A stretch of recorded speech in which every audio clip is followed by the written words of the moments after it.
Welcome to a place where dreams come true.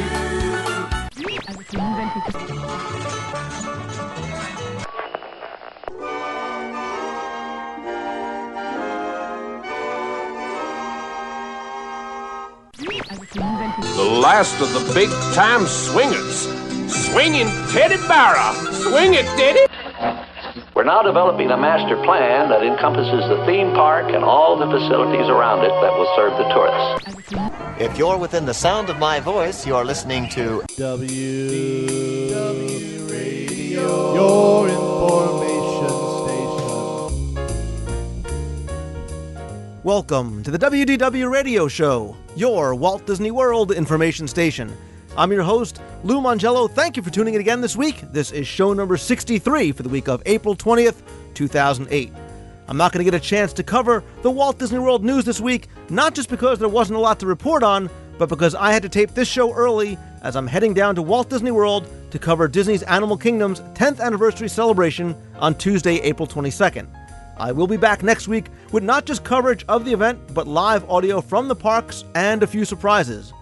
But this week, I'm going to welcome back Kara Goldsberry, who's the author of the Luxury Guide to Walt Disney World, as we talk about her appearance on two new Travel Channel specials as they continue their Season of Disney series. Kara is going to be appearing on both the Disney Splurge and the Disney Royal Treatment shows, and we'll discuss each of these, as well as tips on how to splurge on some special events without breaking the bank, some luxurious experiences in Walt Disney World, and we're going to have some fun as we wonder how you could spend a day in Disney if money was no object. As part of my celebration of Disney's Animal Kingdom's 10th anniversary, this week we're going to take a practical look at the park as Jeff Pepper and I talk about a day at Disney's Animal Kingdom, how to get the most out of what the park has to offer by spending a full day here and more. In response to many of your travel and vacation planning emails, I'm going to welcome in Becky Mankin, the owner of Mouse Fan Travel. She's going to tell us a little bit about her company and how they can help you plan your Walt Disney World vacation, as well as assist me in answering a number of your emails. They include everything from balloon rides over Walt Disney World to grand gatherings, a detailed discussion of the Disney Dining Experience card versus the annual pass holder discounts, special events, and more. Be sure to stay until the end of the show when I'll play some more of your voicemails, so sit back, relax, and enjoy this week's episode of the WDW Radio Show.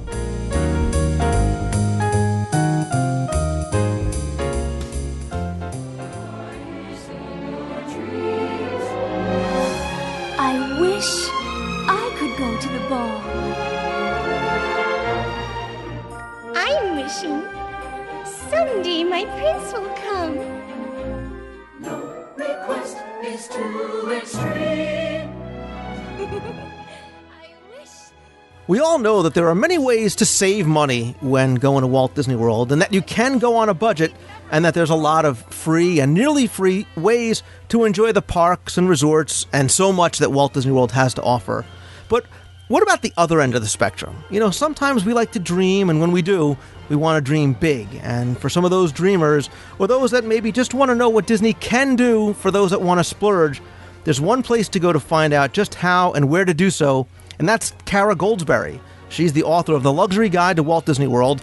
And this week, she's not only going to share with us some of those indulgent opportunities, but is also going to tell us about two new Travel Channel specials where she gets to not only highlight some of those unique ways to celebrate some special occasions at Walt Disney World, but how guests can really have their dreams come true as part of their own sort of Disney fairy tale story. So I want to welcome back my friend Kara Goldsberry to the show. Hi, Lou. Thanks for having me. Thank you for coming back on, and this is timely for so many reasons, because like I said, for Disney fans, we are excited because the Travel Channel is doing a lot of new specials coming out this month with Samantha Brown, and the two that I made reference to, one is the Disney Splurge, and the other is the Disney Royal Treatment. And like I said, you're kind of the queen of finding the most indulgent ways to spend your time and money at Walt Disney World. So now that Travel Channel is going to be showcasing some of those ways, not necessarily like renting out the Magic Kingdom for $1 million, but some of the other ways that you can celebrate special events, things like that. Tell us a little bit about the show in general.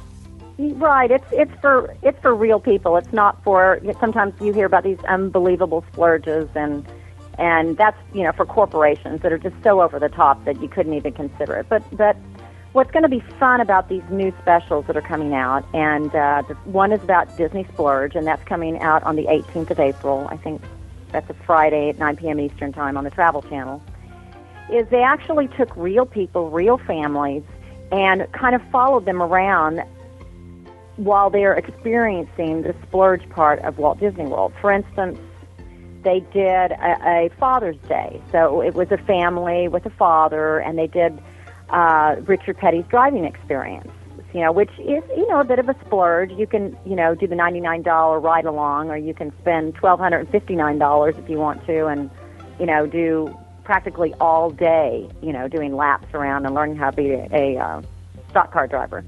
But they also did things like anniversaries, honeymoons. For instance, with the anniversary, they went to Victoria and Albert.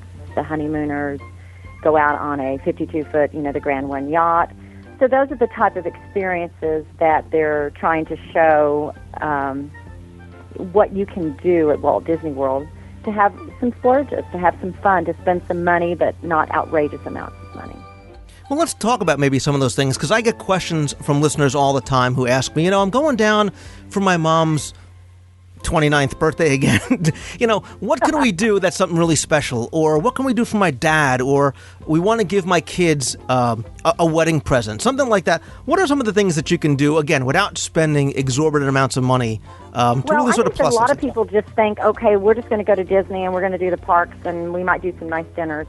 But there's so many things to do at Walt Disney World that it was funny, because when the Travel Channel people were interviewing me, they were kind of surprised about the things that I was telling them about that they didn't even know existed, or they didn't know existed until they actually got there and started filming. Like, again, the Grand One yacht. You could go out on the Grand One yacht, have dinner, have actually butler service and serving dinner, and kind of coordinate it with a fireworks at the Magic Kingdom viewing. Or if you don't want to spend that much money, you can do a fireworks cruise. A lot of people don't even know about fireworks cruises, but you can do one over to see the illumination show at Epcot, or you can do one to watch the Wishes fireworks show out on the Seven Seas Lagoon at the Magic Kingdom.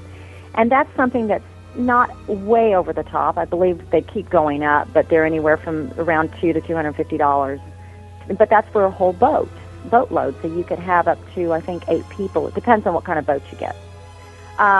Something else special, to me, California Grill is one of the most special things that you can do at Walt Disney World, and that's more than affordable. It's a little more expensive, say, than some of the other restaurants, but what fun to go, coordinate your meal around the Wishes fireworks, sit down, have a wonderful meal, and then go outside to the catwalk and end your evening with a glass of wine watching the Wishes fireworks from the catwalk.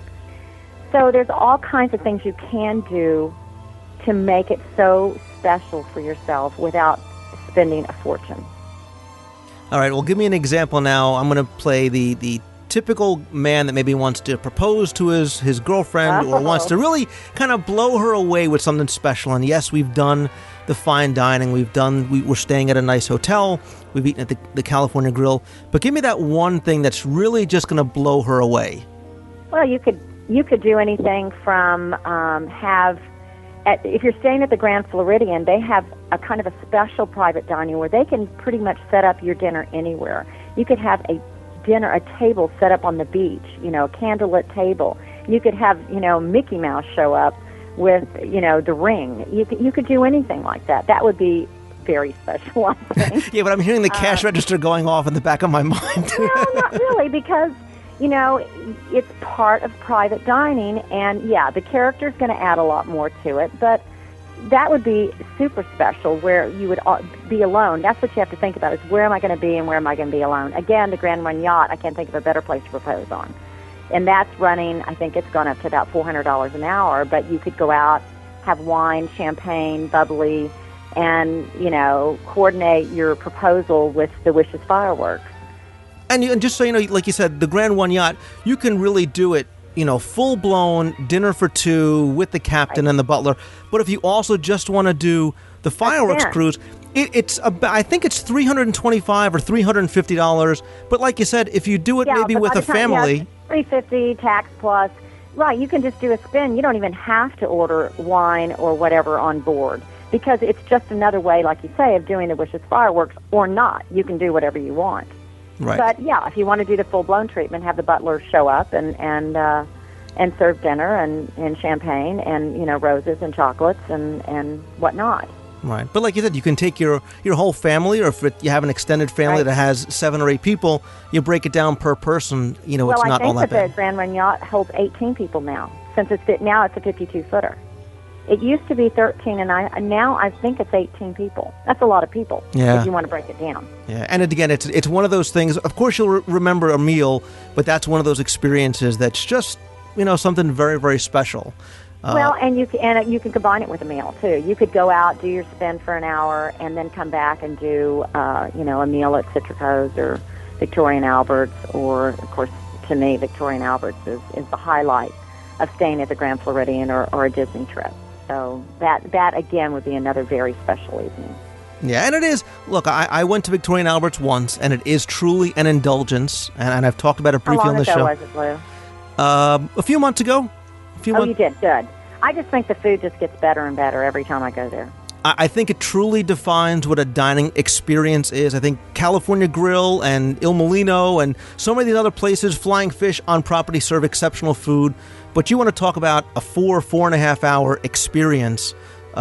Is it costly? Absolutely. Is it something I'll do once every X amount of years? Yes, but it's one of those indulgent things, like I said, that you're talking about, that we'll never forget. Well, and next time you ought to do the chef's table, because it's so different. It's a totally different experience because you have this very intimate dining room in the regular dining room, very candlelit, soft and quiet, and the harp music playing. But the chef's table, you have all this action going on. It's so interesting though, just to watch them, cook, prepare your meal, prepare everybody's meal, everybody running in and out of the kitchen. But then chef oversees your whole dinner, so he's coming over to your table back and forth, asking you what you prefer, and every time a course comes out, or just about every time a course comes out, he walks over with the course, he tells you how he prepared it, and it goes on, talk about forever. I think I was there for 5 hours last time. 5 hours, and there were 3 of us, and we had 10 bottles of wine. Listen, I'm not gonna comment or judge. 3 bottles, 3 people, 10 bottles. Okay. I actually walked out of there. I didn't do all that drinking. But, well, you walked, which is more than I thought that you did. No, I kind of rolled out of there. But that is really something special, and they'll do it for whoever. And like if it's just the 2 of you, if you book it first, it's 2 of you that are going to have a chef's table. It'll hold up to I think 8 people. Right. But that is something that would be very special for maybe a family gathering, or say if you were celebrating an anniversary with your children, something like that. Right. Or, your mother and father maybe are celebrating, a very special anniversary. That's the kind of place that you could take them, and exactly. that the experience. And you don't need to stay at the Grand Floridian, too. You can, No, you don't. I actually think we were staying at Pop Century when we went to... Oh, how funny. So, and you thought, let's see, how many nights could I have spent at the Pop That's right. But all right, let's think about let's think about the ladies, and let's talk about maybe again your very difficult research process. Tell me what do you think the best spa in Walt Disney World is, and the best place to shop. The best spa to me is the I always say it wrong, the Mandara. I like the Grand Floridian. I like Saratoga Springs. But the Mandara to me is just more special. One thing about it though, it's small. So if you go in thinking it's going to be one of these giant spas with 40 treatment rooms and all kinds of stuff going on, it's not. But it's so soothing because it's very Balinese, and the area that you go to after your treatment is they've actually built it like a Balinese temple. And it's just wonderful. They'll bring your lunch in there. You can order it ahead, and they'll bring in a cold lunch. But the one thing that's lacking, though, is they don't have the whirlpools in the... usually they have like a co-ed whirlpool, but they don't have the whirlpools in the locker rooms like some of the other spas do. So a lot of people like to go and do the whirlpool, do the sauna, do the steam room. They have, I think, like a sauna in one and steam in the other. So that's kind of what they're lacking there. But to me, it's the most indulgent spa on Disney property. Of course, it's not Disney-owned like the Grand Floridian and the spa at Saratoga Springs. And this is in the Dolphin, correct? At the Dolphin. Secondly, I probably like the spa at Saratoga Springs better than the Grand Floridian. I think probably the Grand Floridian needs a revamp, and I heard years ago they were going to do it, and they've yet to do it. So spa at Saratoga Springs it's a larger spa, and I kind of think it's a little better spa. And then they have a great, to me, the best fitness room on property is at Saratoga. So when you go, you can actually use the fitness room at the same time. I mean, go to Walt Disney World and work out? No, that goes far against. Come on, some people do. I like to make a whole day of it. I think people run in, they get their massage and they leave. I mean, come on, bring your workout. I work out first, then I, go shower and then kind of read and have some tea and get ready for my treatment, do the treatment, stick around, do a steam, sauna, whirlpool. I make a whole day of it.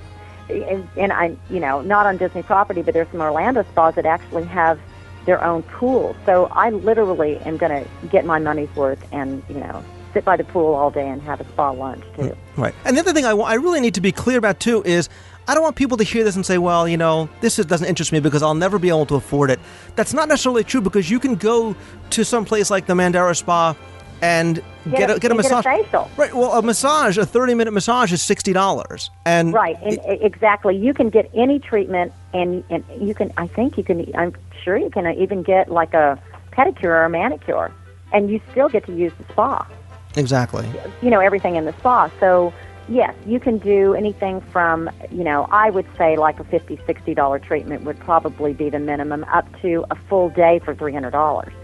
So it just make use of it. I've gone in before and just had a very simple facial and just spent hours in there.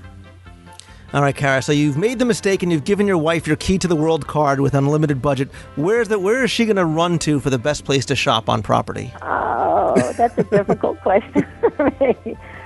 Shopping, I'm not a big souvenir buyer. So when I look for things, everybody goes, but you're right about Disney. You don't have all these Disney souvenirs sitting all over your house. I like to shop for things that I'm going to use all the time, and I think probably the Grand Floridian has the best shopping for that. They have really nice women's clothing store, men's clothing store. They used to have a Bally's. They shut that down. But I have to say I do have a difficult time shopping on Disney property for things for myself that aren't Disney souvenirs. Of course, World Showcase, definitely. You can always find something to bring home from World Showcase, and that can get anything from a small souvenir to, leather purses in Italy to beautiful Christmas decorations in Germany. So I would suppose either the Grand Floridian or the World Showcase. Yeah, the first thing that came to my mind was, especially if you are a Disney fan and maybe you want to bring home something really, really special to commemorate your trip or a certain event or whatever it might be, is maybe go to one of the Art of Disney stores, because there's some beautiful artwork. Sculpt. I mean, there's, Armani figurines, if that's, you talk about being indulgent, that's what you want to indulge in. Or everybody loves to sell, Exactly. Those can get just crazy. I know my daughter always loves to go in there and shop. Of course, I have a grown daughter, so that's her favorite place to shop. But the Art of Disney stores are really pretty wonderful. And you can get something small to something extreme. Exactly. You can spend $30 on a hand-penciled drawing by a Disney artist of your favorite character, or you could spend, if you want to spend thousands of dollars on a piece of original artwork, you can do that as well. So. Do they still do the watches? They do. They still do the watches. That's kind of cool, that you could get your whatever character you want and have it done with the watch. So. Absolutely. Again, we're talking about just some of those little indulgent, very special things. But the other thing I wanted to ask you about was the other show that's going to be on the Travel Channel. This one's called the Disney Royal Treatment. And can you tell us a little about that? And does this involve grown men dressed in tights, or what's the Disney Royal Treatment really about? It's kind of a girly show. It really, what they do is talk about and show actually people doing a fairy tale wedding and what it all involves and all the different wonderful places that you can have a fairy tale wedding and how you can have characters and great receptions. It also actually starts with young girls because they talk about the royal treatment with little girls and the Bibbidi Bobbidi Boutique and the My Disney Girls Perfectly Princess Tea Party and kind of how royalty has been a part of Disney's past and particularly the classic princesses. So anybody that has a little girl knows all about those classic princesses. But they talk about how they incorporate it into the theme parks and how the little girls can really go and feel like a princess, at least for the time they're at Walt Disney World. And then they also do Sweet 16 quinceañera parties, which are becoming really, really big. People are spending more on Sweet 16 and quinceañeras than they are on weddings. And Disney's really tapping into that, and they now have a whole program for quinceañeras that you can book, all different venues, anything from, say, a very simple maybe dessert party, watching the illumination shows with your friends, to a full-blown ballroom at the Grand Floridian with, a big castle as a backdrop and all sorts of characters and orchestras. And so I think a lot of people don't realize it, that they really do have a great program for that. It's a bit like the fairy tale weddings where you actually have a planner that's going to plan it out for you. So because I have a young daughter, you're telling me I'm in some serious trouble. Buddy. Yeah. Start saving those pennies. But really, if you think about it, fairy tale weddings and Sweet 16 and quinceañeras, think how easy that would be. I mean, expensive, but can you imagine having Disney plan that for you? It would be pretty stress-free if you ask me. I mean, you just go, you make your choices, and not having to constantly worry if it's going to be done, And done right. And you know it's going to be done right. Exactly. To me, I think I might like that. If I have a 25-year-old, and I don't think her fiancé will want to do that, but she'd probably do it in a heartbeat. But it would be really very stress-free if you ask me. Yeah, and I've been through the wedding process before, and I've seen the checks get written for the wedding. So, in retrospect, and that's the thing too. You can do a Disney wedding, and sure, you want to spend $250,000 and have 300 of your closest friends be there. You can hire out the Magic Kingdom. Exactly, but you can also do smaller, more intimate things. And like you said, you don't even have to rent out the wedding pavilion. There's plenty of locations on property that you can do more. You can get married at in all kinds of places. Like the Wilderness Lodge has a nice area that you can overlook that beautiful courtyard area. They have a place right there near the boardwalk that I know you've seen when you walk from the boardwalk to Epcot. There, I think you can get married in the Yacht Club Gardens. There's all kinds of places, but the most popular, is the wedding pavilion, and it's pretty wonderful. Right. So, like I said, you can splurge without breaking the bank and still have some of these memorable moments that really last a lifetime. But all right, I want to have some fun with you, Karen. I want to kind of really dream big, and I want you pretend that you've just hit the Mega Millions. You've won the lottery. Yay! And you want to share it with your closest friends, of course, but you have one day to spend in Walt Disney World, and I want you to just... One day? I want you to lay... One day, one night. One day, one night. One day, one night. Obviously, money is no object. This is not necessarily... This is just to have fun. This is not something that you or I or the average listener might be able to do. But, what do you think Disney could really do in that day to knock your socks off? Well, first of all, you want to get picked up from the airport in a limo, and you want to hire a VIP tour guide. So you have someone who is you're not going to have to think one bit that entire day. They're going to indulge you and take you wherever you want to go. You want to check into one of the biggest suites on property. I'd say I would either do the Grand Floridian Presidential Suite or my favorite suite, I think, on property is the Animal Kingdom Lodge. They're presidential. Circular living room. You have just a beautiful circular balcony overlooking the savannah, watching the animals. So that would be a real indulgence to me. I would spend a little bit of time in the parks, and with a VIP tour guide, you cannot actually get front of the row. I mean, you actually don't go to the front of the line, but they're so savvy that they know how to work it to where you feel like you're getting front of the line. They may put you on a ride that doesn't have a wait, run and get you fast passes. You know, they just plan it out for you so that you. A lot of people think, oh, I got front of the line. You don't have front of the line access. You just feel that way. Spend a little bit of time doing my favorite rides in the park.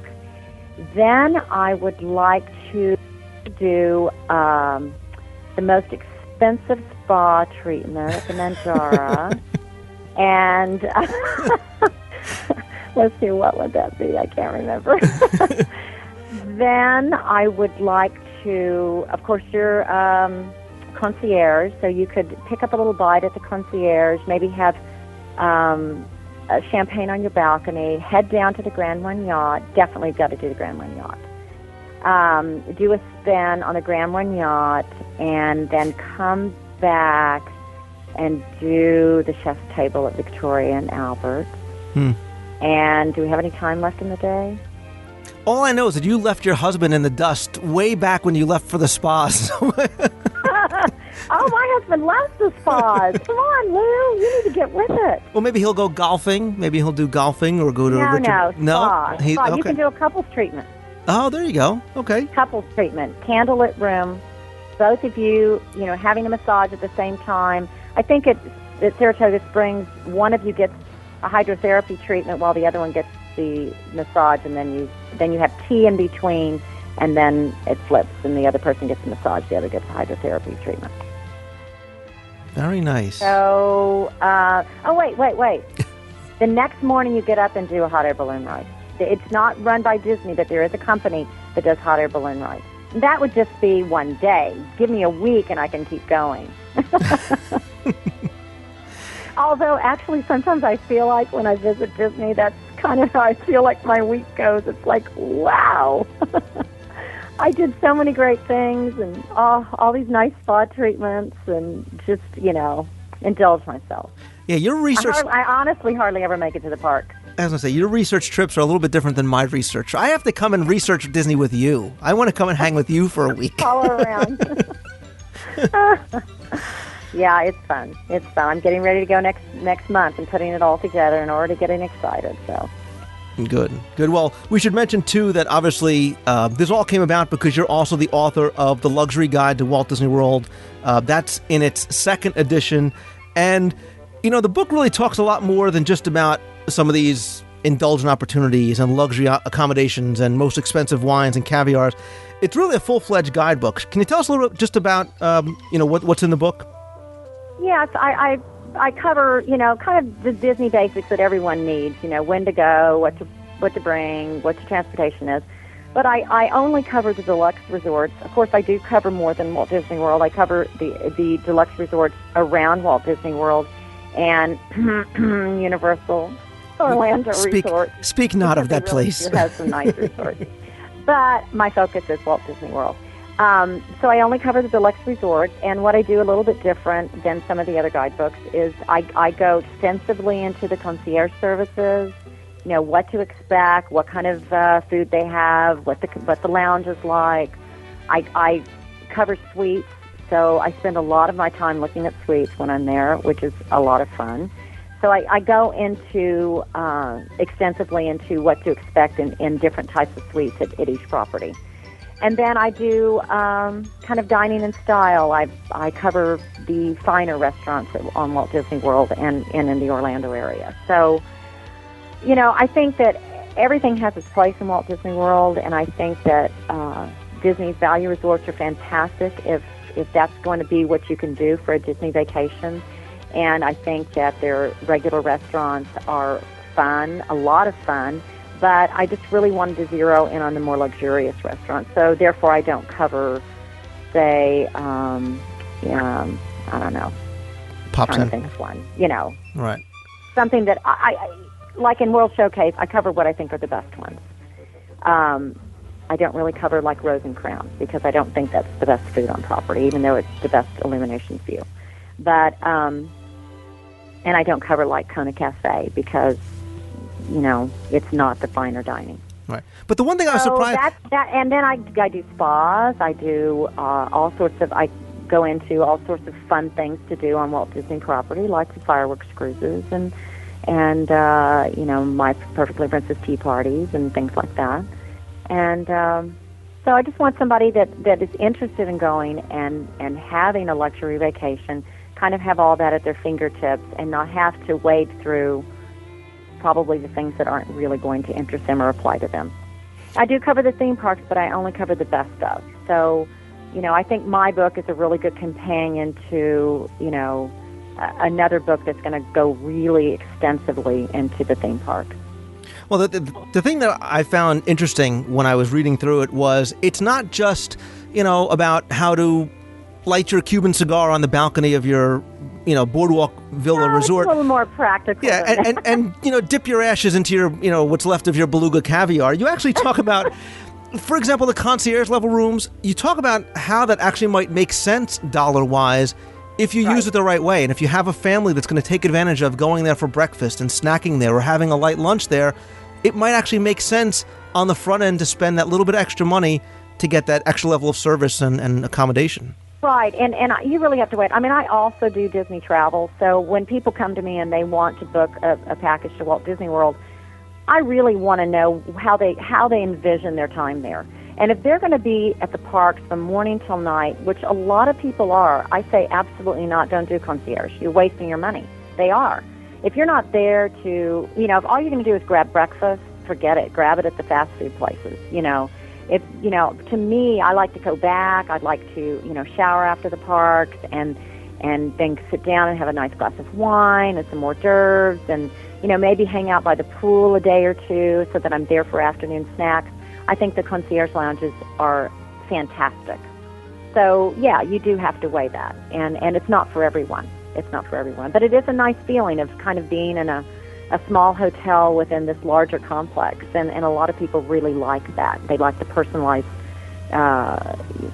attention that they're going to get from the people in the concierge lounge. And, you can use them also to, they'll plan all your dining for you ahead of time. And sometimes they have a little bit of way of getting you into places that you might not be able to do on your own, like Cinderella's Royal Table.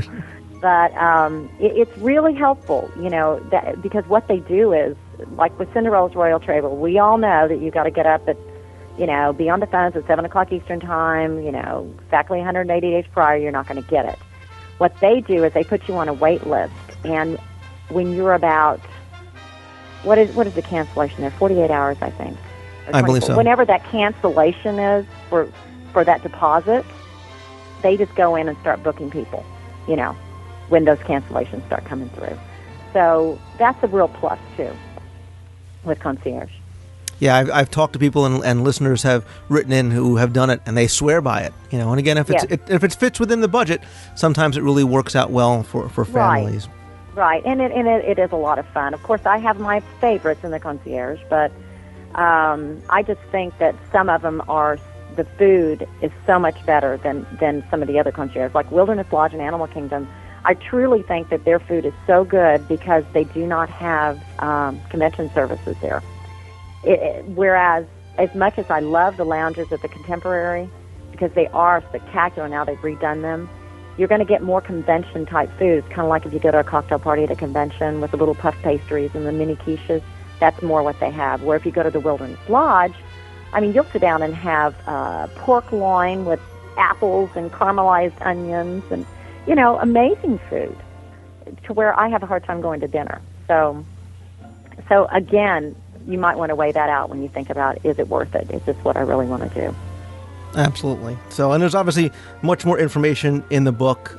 It's the Luxury Guide to Walt Disney World. I'll put a link up in the show notes this week to the book, as well as your website, which is luxurydisneyguide.com, where you can also go and subscribe to Kara's free newsletter. And don't forget to mark your calendars. The 2 series is Disney Splurge. That's going to originally air on April 18th at 9 p.m. Eastern. The other is Disney's Royal Treatment. That's going to air first on May 2nd at 9 p.m. Eastern. Obviously, those will be repeated time and time again on the Travel Channel. But set your TiVos and mark your time, because I know as a Disney fan, I'm really looking forward to these 2 shows. And Kara, I have to just say, on a personal level, you were one of the people I met very early on when I started doing this Disney thing, and you've always been very nice, and you've always helped me out, and I'm really, really happy for you with the Travel Channel specials and with the success of your book. And I want to thank you so much for taking the time to come on and talk to me today. Thank you, Lou.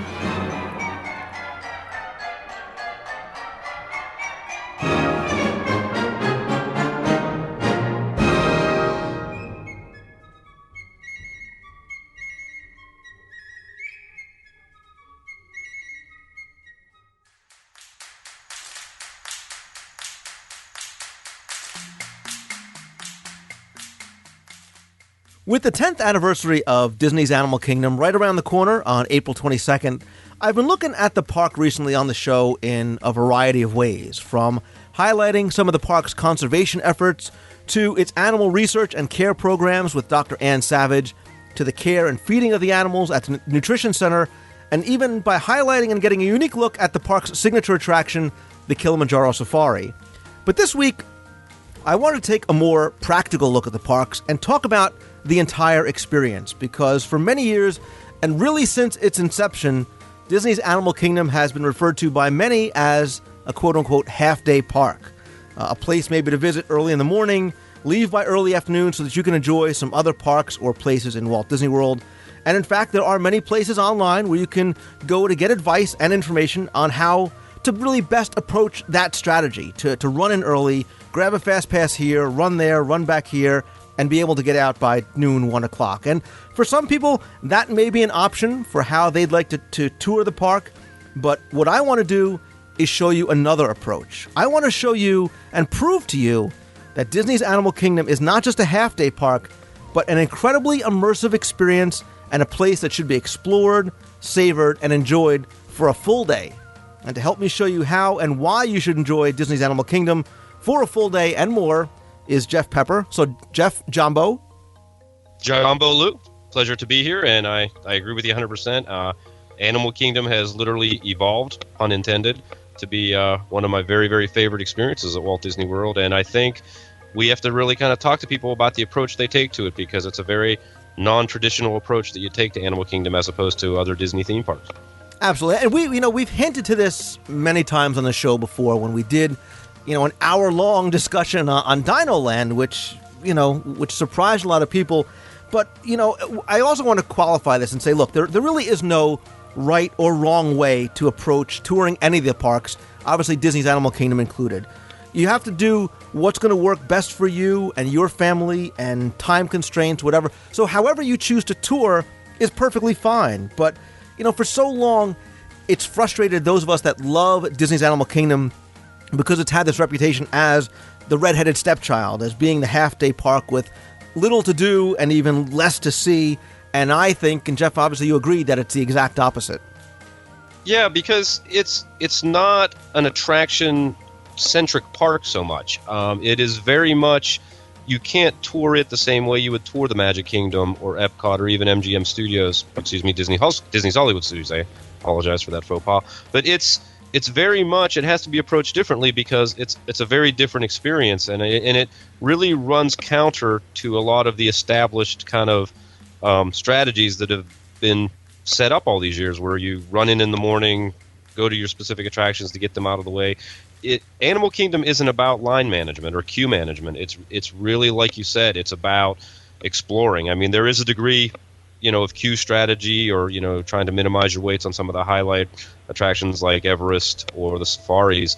But it's not, you can't really kind of make your day revolve around that kind of a strategy, because if you do, you're truly, truly missing out some of its much, much, really sort of, I would think, top-line attractions that don't really get credited that way. I agree with you. And when we talk about enjoying some of these things, we don't even mean it as, a Lou and Jeff Uber Geek Fest where we're having you stare at, light posts and garbage pails and the floor.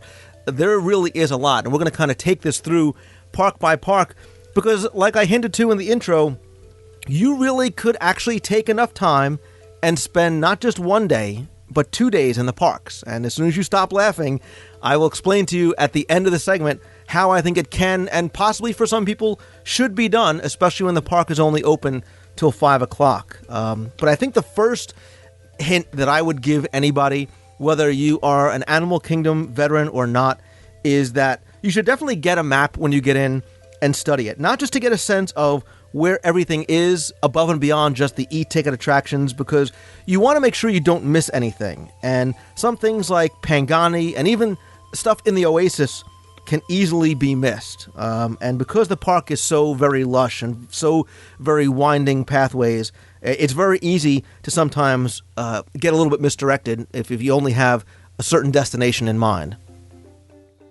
Yeah, it's very much disorienting when you're there visiting it for the first time, because the hub, being Discovery Island, is very densely landscaped, and it's very easy to get very kind of, where am I at? Am I heading east, west? Am I going towards Dinoland? Am I near Africa? So the map is crucial.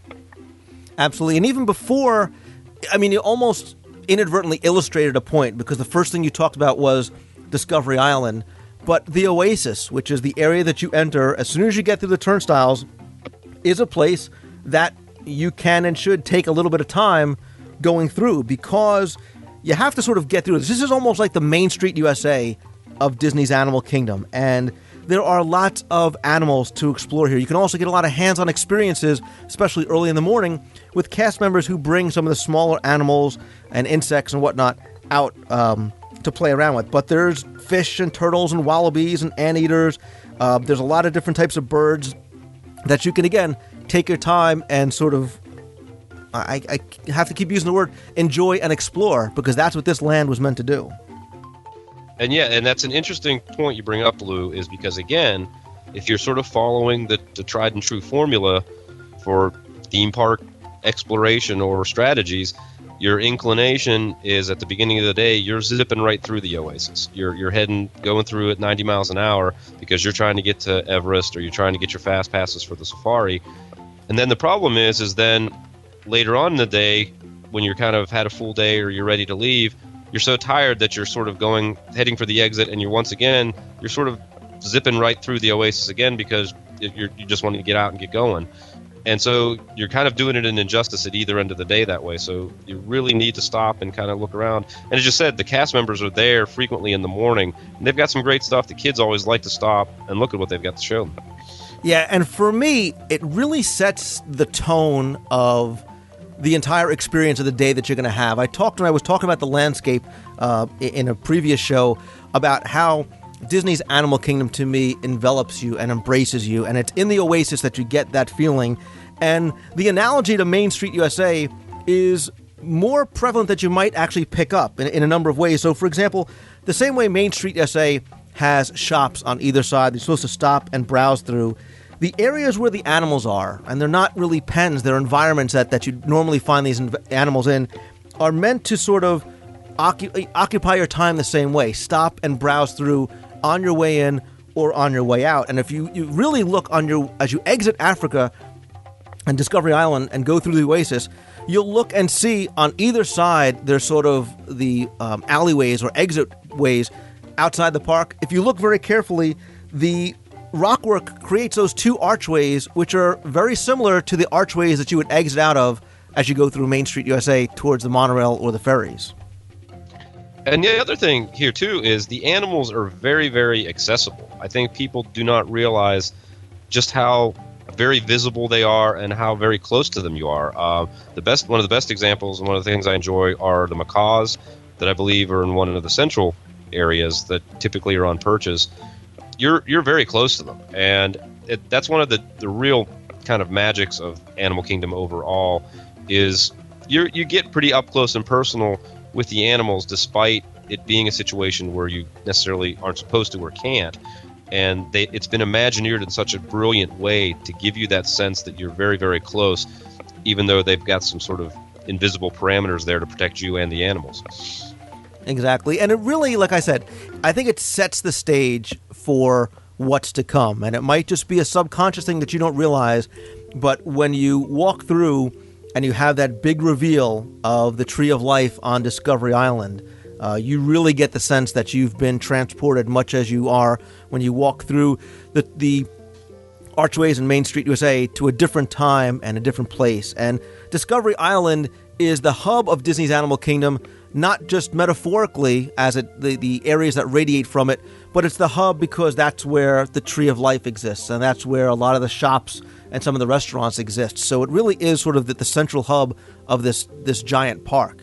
And here, too, is another place that's not just meant to be a transitory area. It's a place that you can see animals like kangaroos and flamingos, cranes, lots of different birds, porcupines, tortoises, whatnot. So there's more here than just the tree and then branch out, let's run here, let's run there.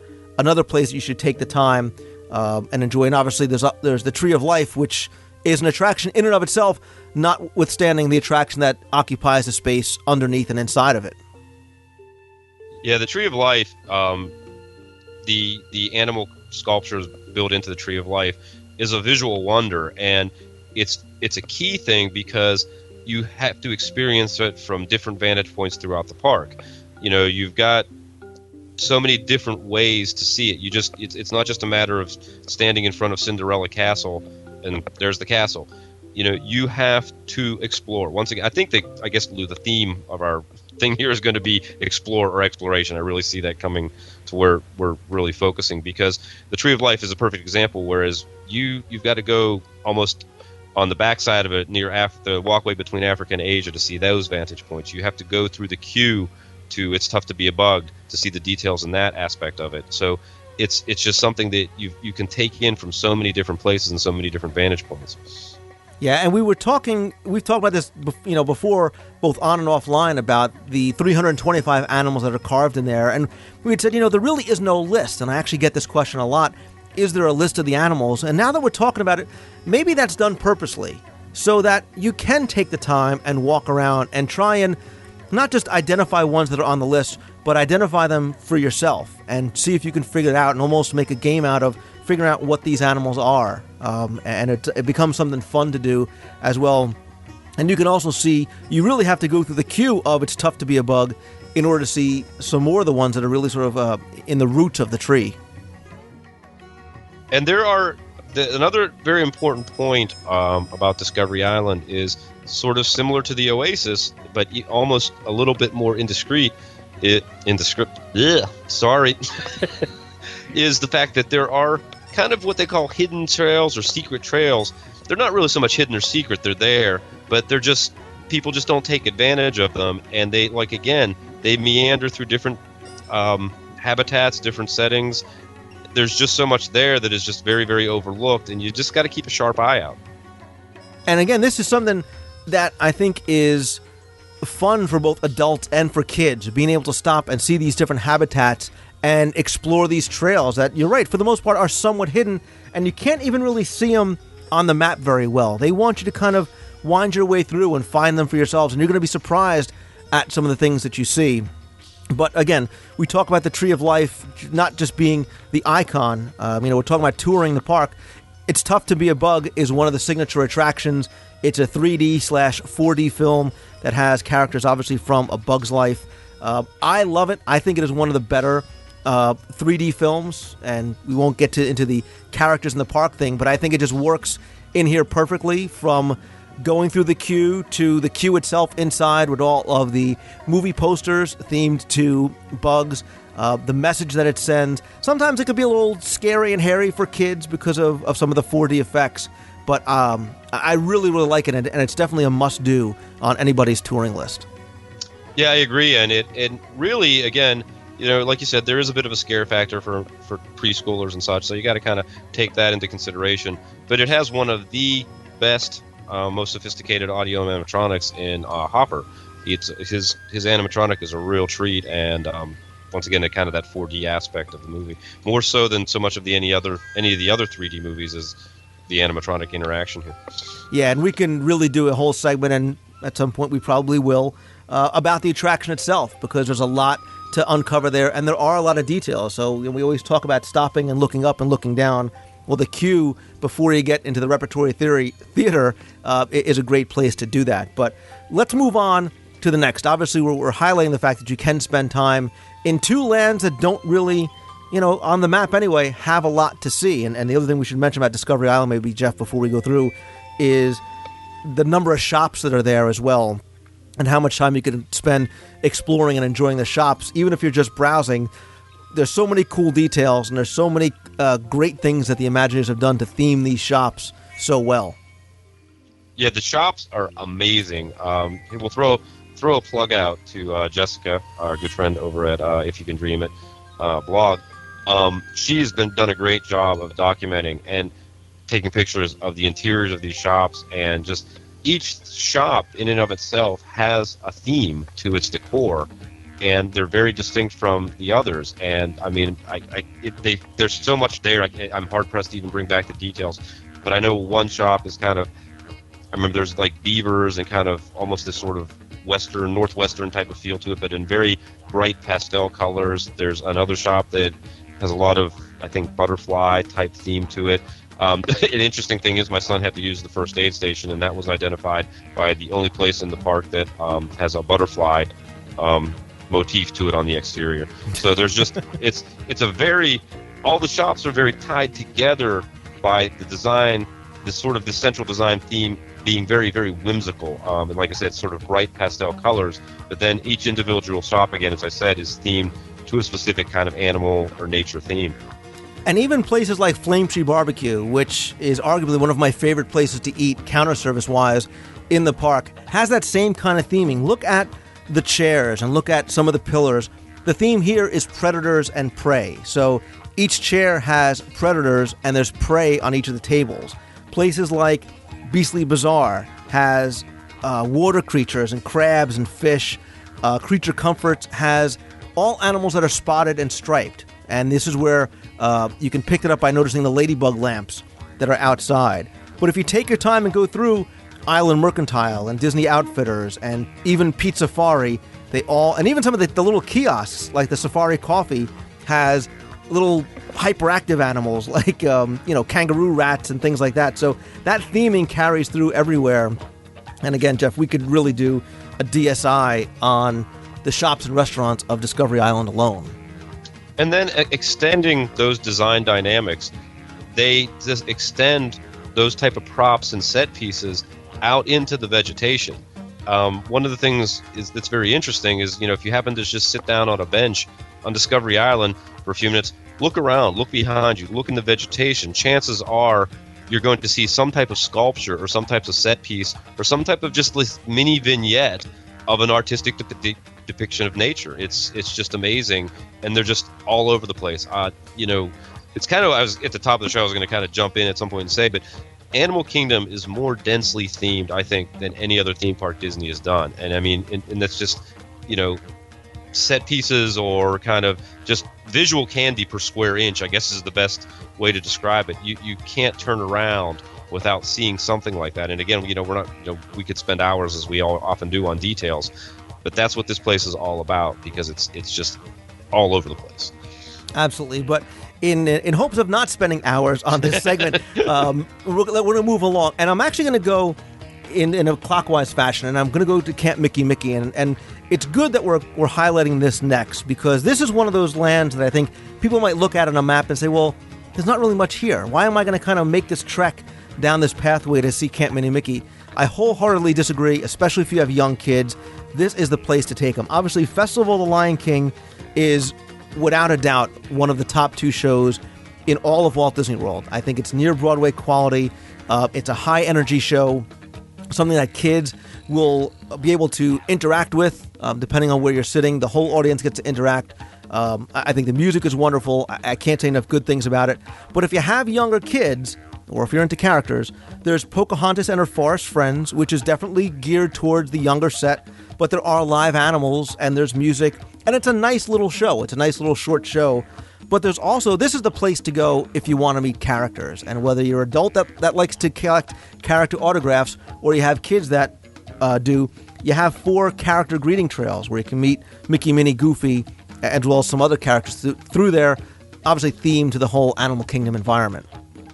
And I kind of want to add there to what you said, Lou, is you're specifically talking about the Pocahontas show, and yes, it definitely very much is themed and kind of, I don't want to say geared to younger children, but it's very, very suitable for younger children. But I consider it, I'm probably sticking my neck out here, but I consider it kind of a hidden treasure. It is a very, very low-key gentle type of show that's very the opposite of something like, Legend Festival of the Lion King.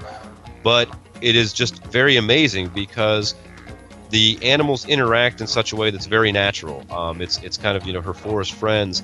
And the way the show is staged, it's very logistically well done for when you kind of stop and think how well they had to manage these animals, because they're not your typical trained animals. They're raccoons, they're rabbits, and it's just, there's a lot of oohs and ahs that come out of the audience when I watch this show, and I think it's just because of just the nature of how they present it and how well done it is.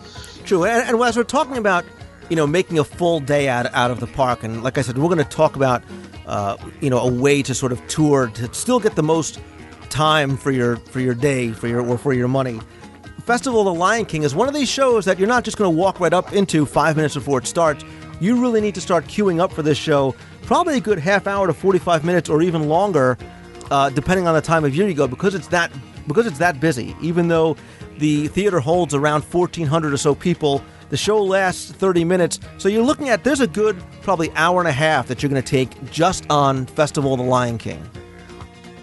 And another thing, Lou, with the shows are the big draw there, and also the character greetings. But again, we're going to belabor ourselves here, but look around. Camp Mini Mini has a specific theme. It's kind of an Adirondack summer camp type of atmosphere. The characters are featured, but again, look around. There's sort of little vignettes of the characters that involve them fishing, hiking, and there's a very, very neat decor there that is themed along that way. It's not a very big place geographically, but again, densely themed, and just take your time. Don't run back to the Discovery Island to head somewhere else. Kind of take your time walking out and take a look around. Absolutely. But definitely one of the most popular areas because it's so well themed, and because it highlights really the park's signature attraction is Africa, and it's set in this fictional village which is just themed incredibly well, called Harambe. Obviously, the Kilimanjaro safaris are there. Another overlooked attraction in my eyes, and again, worthy of its own DSI, which it will get in the future, is the Pangani Forest Exploration Trail. And again, one of the things that really distinguishes Animal Kingdom, much more so than any of the other parks, is they're very, very densely themed with story. And Africa is a prime example. As you said, it is a fictional village, and there is so much backstory to be discovered, and it's all integrated. The things that are up there in the village, like Tusker House, the old fort, going into Pangani Trail, and also to Kilimanjaro Safaris. If you look around, the posters, the decor, things tie together. There is something that might be on the wall over at Tusker House that points you directly to an experience that's over in Kilimanjaro Safaris. The people that enter, there are specific fictional characters that have been created as researchers on the Pangani Trail that tie into Kilimanjaro Safaris because it's the wildlife preserve. You've got to look around, but it's got a very distinct story, and if you go in with that approach, you'll sort of slow down and realize that there's a whole kind of big picture here to put together, rather than just jump on the safari, jump off. Yeah, and Pangani, like we said, is a great example of a place that, look, Disney's Animal Kingdom is not a place to sprint through. It's a place to meander through. It's not about the destination, it's about the journey. And Pangani is definitely along this, it's a microcosm of that same thought, because it's not about the destination of reaching the gorillas at the end. It's taking your time and going through the research station at the beginning, looking at the different birds in the aviary and the hippo exhibit, and the sort of overlooked point where you can kind of see the savannah. There's so much to see there and potentially see that every time you go, it's going to be a completely different experience. And it's a self-guided walking tour, and that's exactly what you should do, is just take your time and walk through it. And you'll find cast members throughout the trail who will be there to answer questions and help sort of fill in some of those gaps to that story that you're talking about. And again, it's, there's a dynamic there that because there isn't a queue line, then there must not be a payoff. As you said, the journey is the payoff. Absolutely. And the other thing, too, about Africa that I like are, again, some of those details. Wander through the Dawa bar. Go pick up a drink, go relax. and listen. Listen not just to the music, maybe from the live performers, but listen to some of the sound effects that are coming from the back of the Dawa Bar, by the door by the Tusker House. Go look at the fort that it is. Look down by the water and see some of the details that are left there, and see if you can find the little remaindered detail of what might have been Beastly Kingdom. See if you can find the Dragon's Cave that's back there, because there's just a whole bunch of really cool stuff. And again, looking up and down and around. And obviously the other part of Africa right next door is Rafiki's Planet Watch. And this is a good area to kind of bring this in here. Again, a place that the journey is part of the fun. And granted, is it more so geared towards younger people and kids? Absolutely. But I still believe there is a lot for adults to do here. And when we talked to Dr. Ann Savage a while back, she talked to us about some of the things that are going on with the animal care specialists and some of the things you can see through those windows, which are not only educational and really sort of enlightening, but they're fun as well.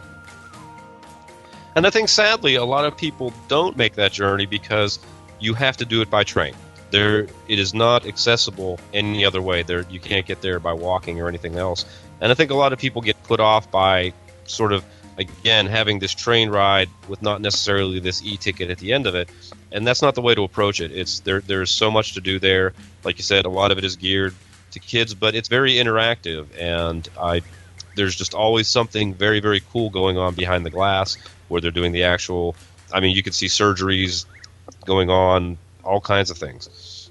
See, now, I think the train, and forgive me, is one of the best parts. I like that unique side, where you sit sideways on the train and you get some unique views. You see through some of the animal housing and care facilities. You kind of come close to Asia on the backside when you return.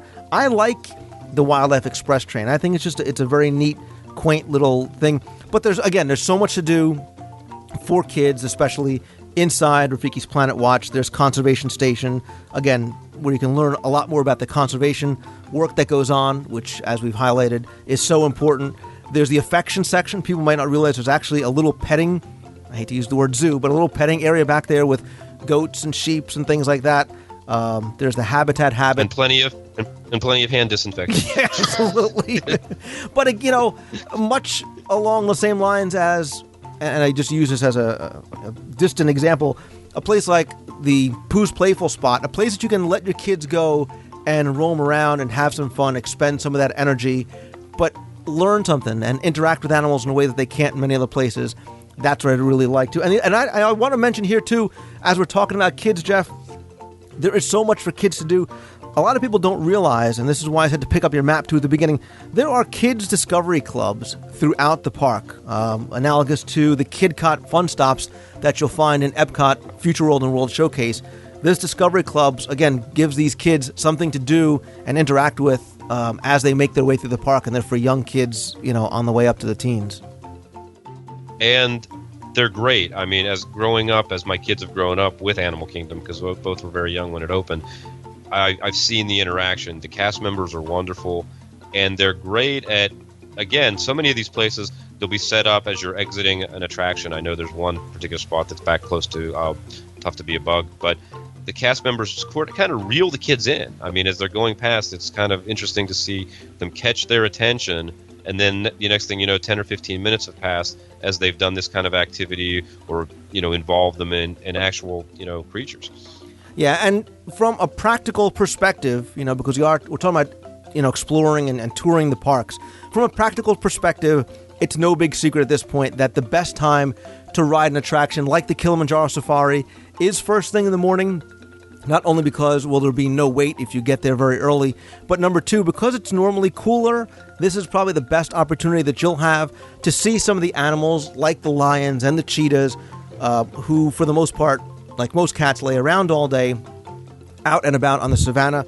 And believe it or not, the same holds true for Rafiki's Planet Watch. And you might say, well, why would I not go to an e-ticket attraction like Everest or the safaris first? Because if you go very early to Conservation Station, that's probably your best chance to see animals in the exam rooms going through procedures, having surgery done or having some sort of procedure done that you can watch. When I was there, they had this monstrous 300-pound lion, or however heavy it was, on the operating table. They were doing something on his teeth. And if you were there at that time, you would have been able to see some portions of that exam through some of those windows. So you really might be able to see something that you wouldn't be able to see other times throughout the day.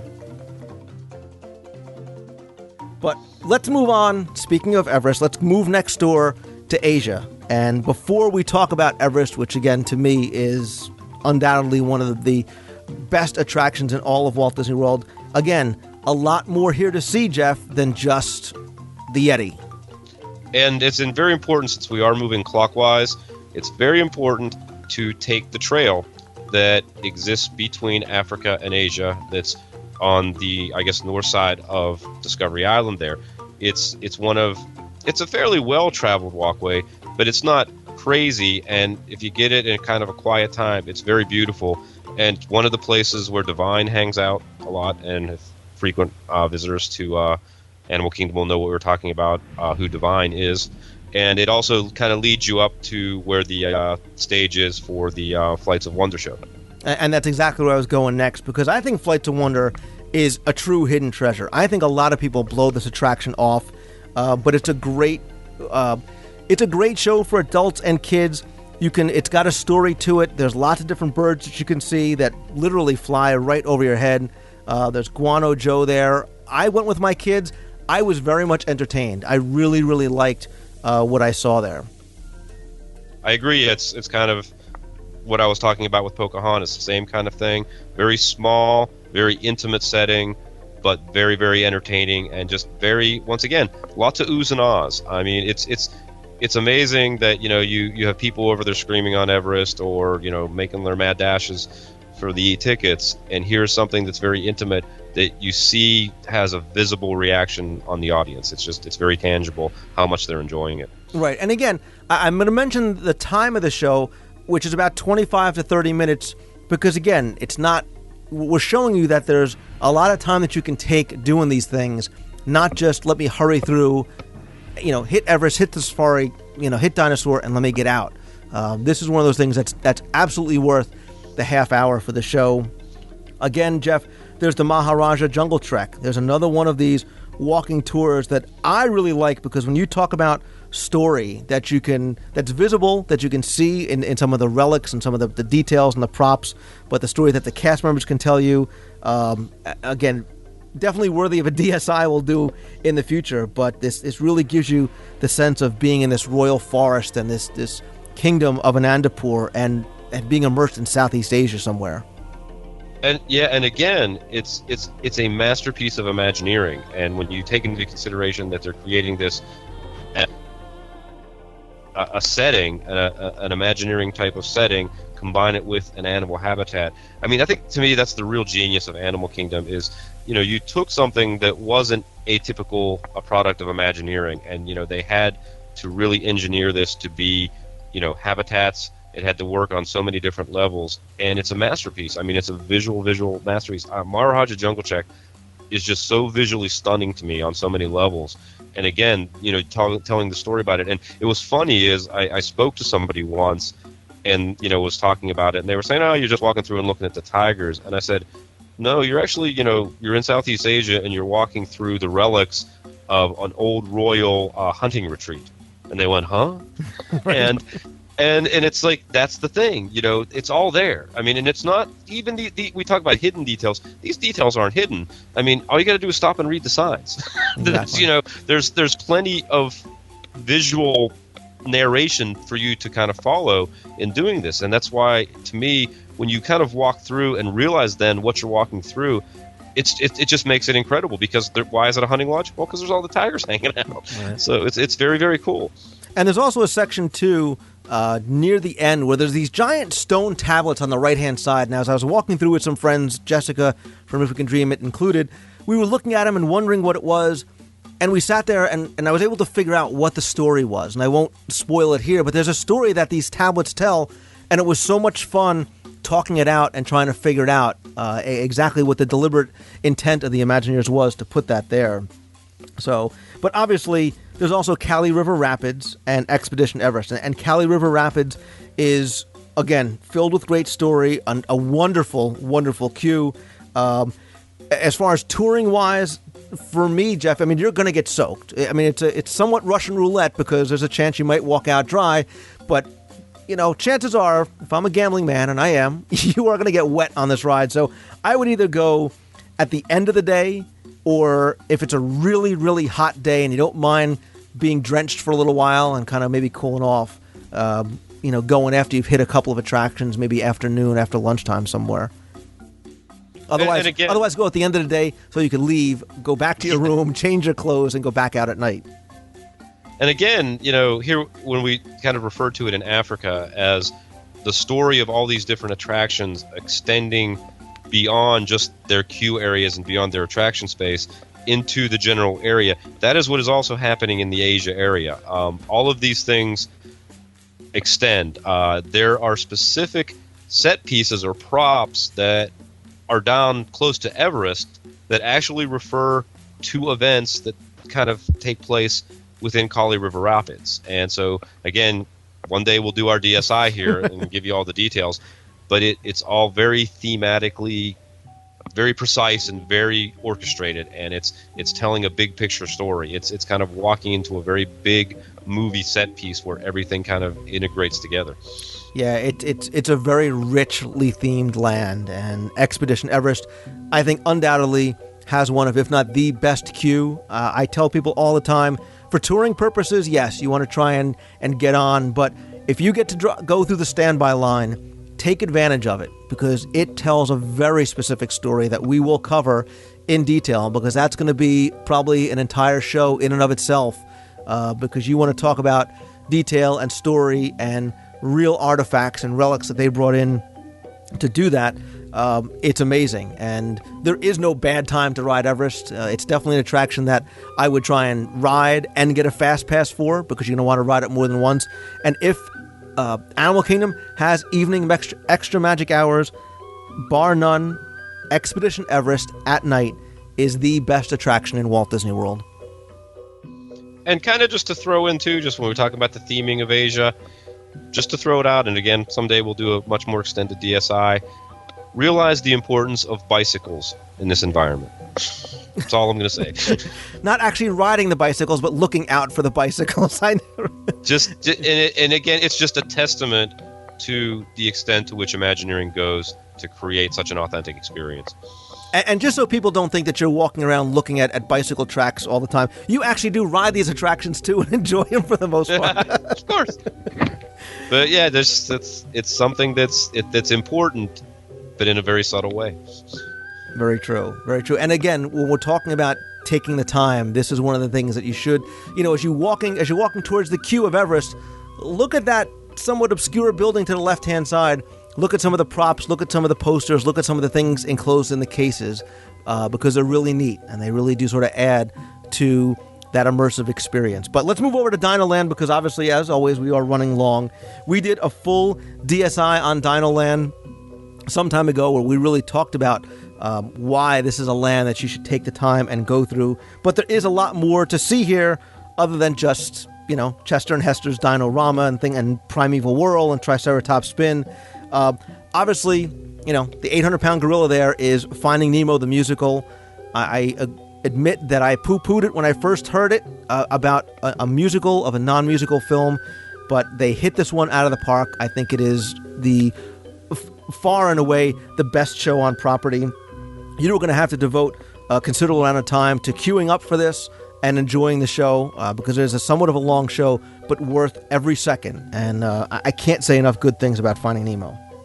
And I agree with you 100%. It was, again, a surprise. I went in with some degree of anticipation and was just totally blown away. A very, very wonderful experience. Right. And obviously, there's also Dinosaur 2. These are going to be the two attractions that are going to take up the most of your time because of wait times and because of the queues and because of how long the attractions are there as well. But there's more to see. There's also Dino Zoo, which is this reproduction of the most complete T-Rex ever found. That's something you can go through and explore. There's Cretaceous Trail, and you're saying, okay, Lou, another walking trail, but this one is very different, and it talks about some of those plants and animals that survived the period of the dinosaur. And going back to the DSI, is very much rich in the story of what Dinoland USA is all about, with the researchers and the students and the Dino Institute. And again, there you have a restaurant, Restaurantosaurus, that is in many ways an attraction in and of itself if you take the time to explore it. Right. And if you have kids, taking them over to the Boneyard is another one of those great places that they can go explore, dare I say learn, don't tell them what they may, just learn something while they're there, and kind of go through the maze, and there's fossils, and there's all kinds of stuff for them to do while you get to sit and sort of relax and have your snack and or beverage of choice. But, it's great because each one of these lands, Jeff, has something for adults and it has something for kids to do.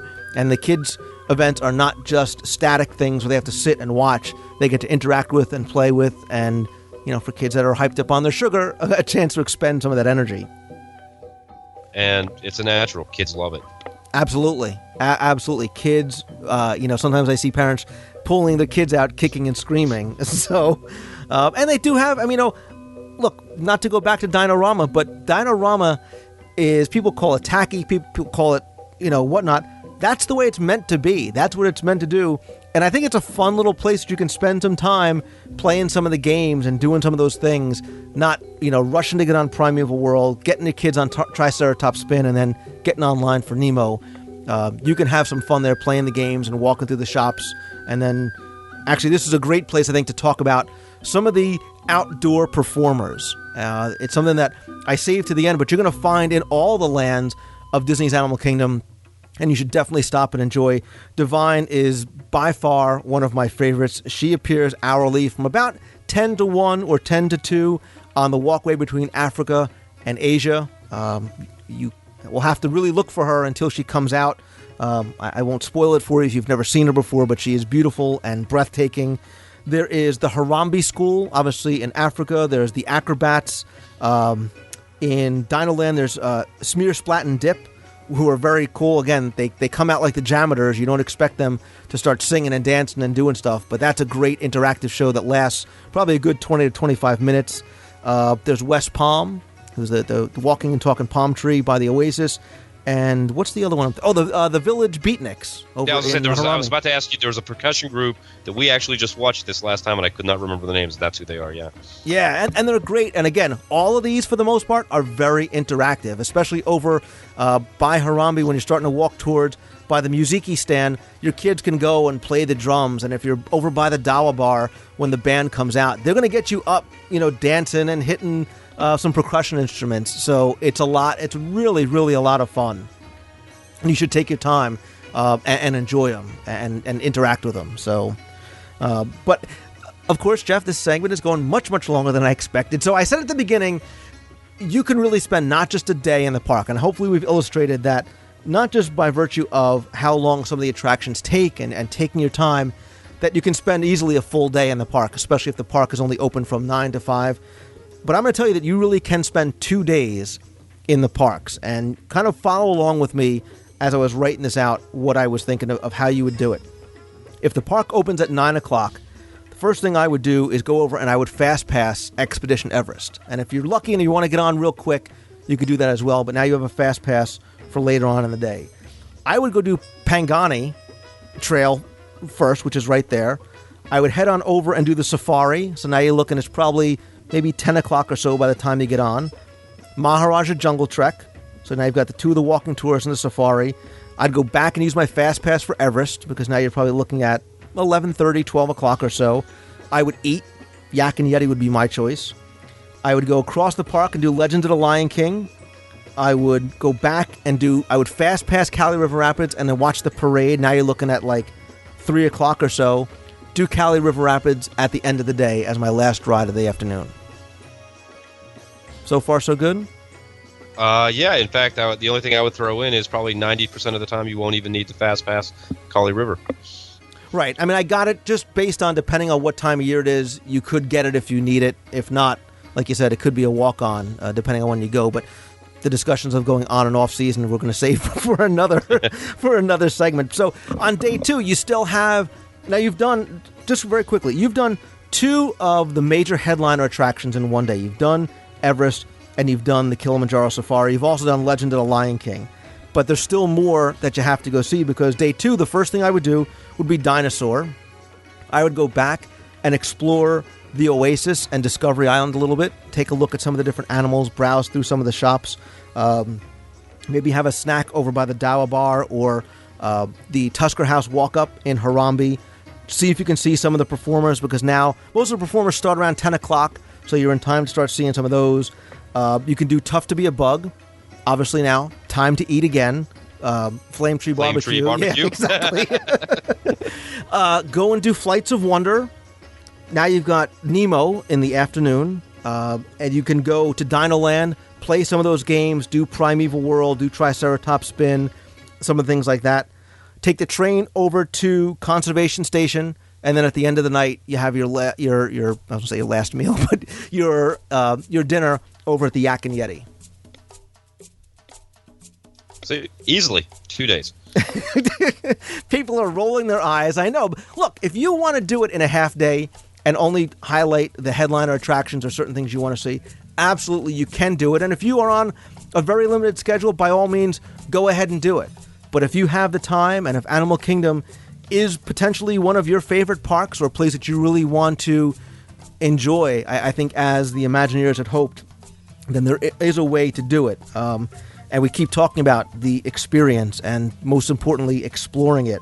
And some of these things, Jeff, like we wanted to highlight, might be off that beaten path just a little bit. It might be a little out of the ordinary, but it's definitely worth the time to seek out. And I think the message we're trying to send is you need to appreciate the beauty of Animal Kingdom on so many levels, alongside the fact that you can see animals up close and Broadway quality shows and incredible e-ticket attractions. And just to throw in, from my personal experience, and there's even people out there that aren't geek like me, but if you're a photographer to any degree, if you're an amateur photographer, if you have photography as a hobby, this is probably your best opportunity for that in all of Walt Disney World. You have more cause to take pictures in Animal Kingdom than probably anywhere else, because you're taking a lot of sort of non-family type things. You know, you're not necessarily just taking pictures of Junior and Mom, posed in front of the Tree of Life. And that, again, is something that can expand the time spent at the park significantly if that's something you like to do. Right, and in future segments, we're going to highlight some of these things in greater detail, so you can maybe take these DSIs along with you, mentally or otherwise. You take notes and see some things maybe next time you go that you wouldn't have picked up on otherwise. But if you really do like Animal Kingdom, you want to maybe pick up some more of these things, I wanted to just quickly mention 3 books that I have that I really enjoy. Obviously, the first would be the Imagineering Field Guide to Disney's Animal Kingdom. That's by the Imagineers. That's a great resource. There's also 2 books that I don't know if they are still in print or not. One of them is The Making of Disney's Animal Kingdom Theme Park.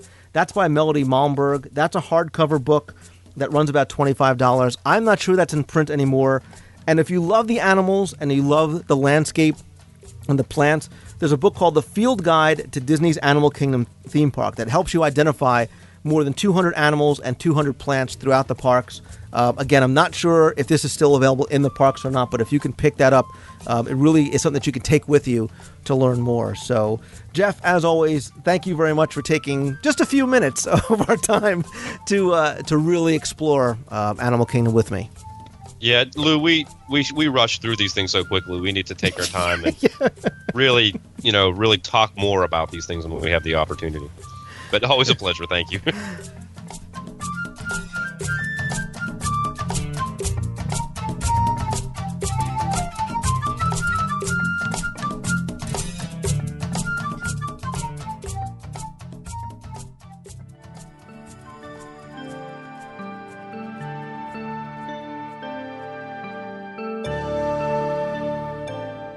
In this week's listener email section, I wanted to specifically address many of your travel-related emails that ask about everything from dining suggestions to ticket options, the best time of year to go, and so much more.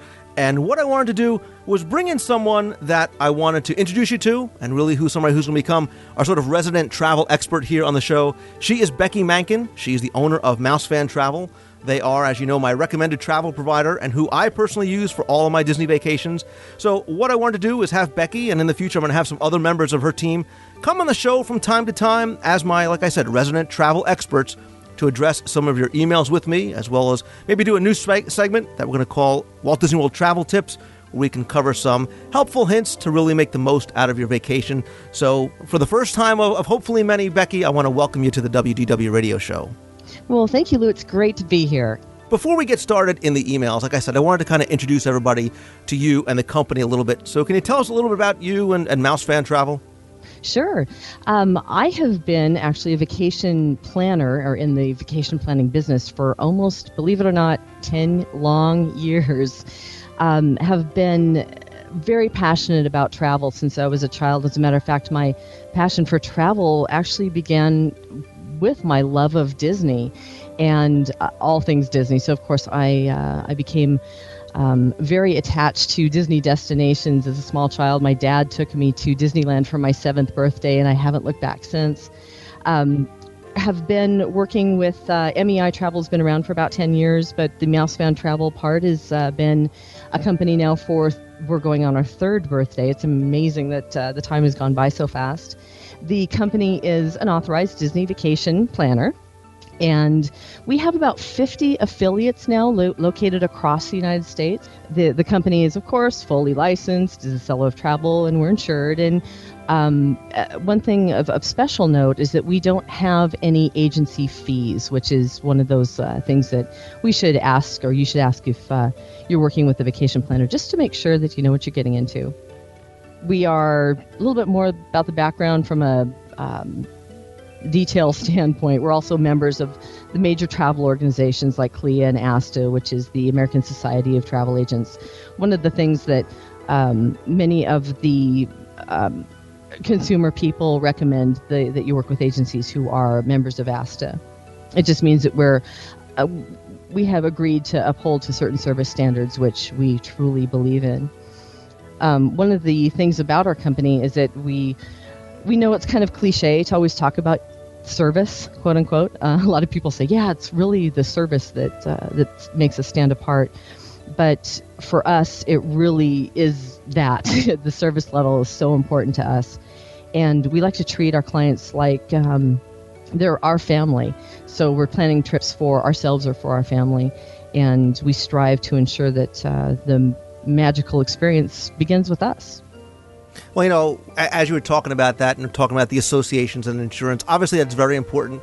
But for me, honestly, the most important thing and the reason why I've liked working with you guys for so long is because we talk about people that get it and don't get it.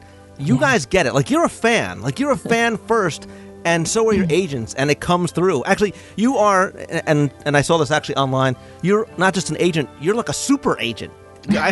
Tell me what I saw the super agent thing. What does that mean?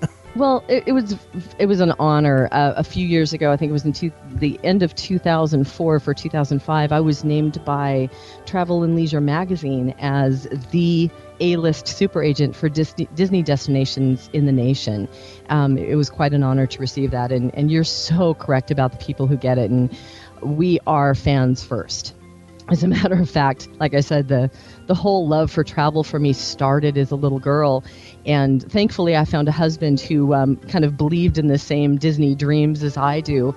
And when we were married, we actually have Hakuna Matata on the inside of our wedding ring. So that kind of shows you the dedication of being a fan first as to us. Yeah, and trust me, I know the importance of having the supportive husband/wife that gets it too. So we wouldn't be able to do what we do without them. So absolutely. And another really important piece for us is that we like to be part of the community. We are wholehearted sponsors of the community events that go on. And for example, this year we are sponsoring the Wild Decade, which is happening on April 22nd of this year, which is the brainchild of the WDW celebrations team.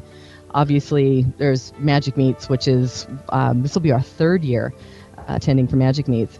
And then, of course, there's always Mouse Fest, which is a ton of fun because that's when we get to try to give back to the community. And I think that's actually one of my favorite events because every year I get to kind of rack my brain to figure out what the next unique way to sprinkle pixie dust will be on our clients.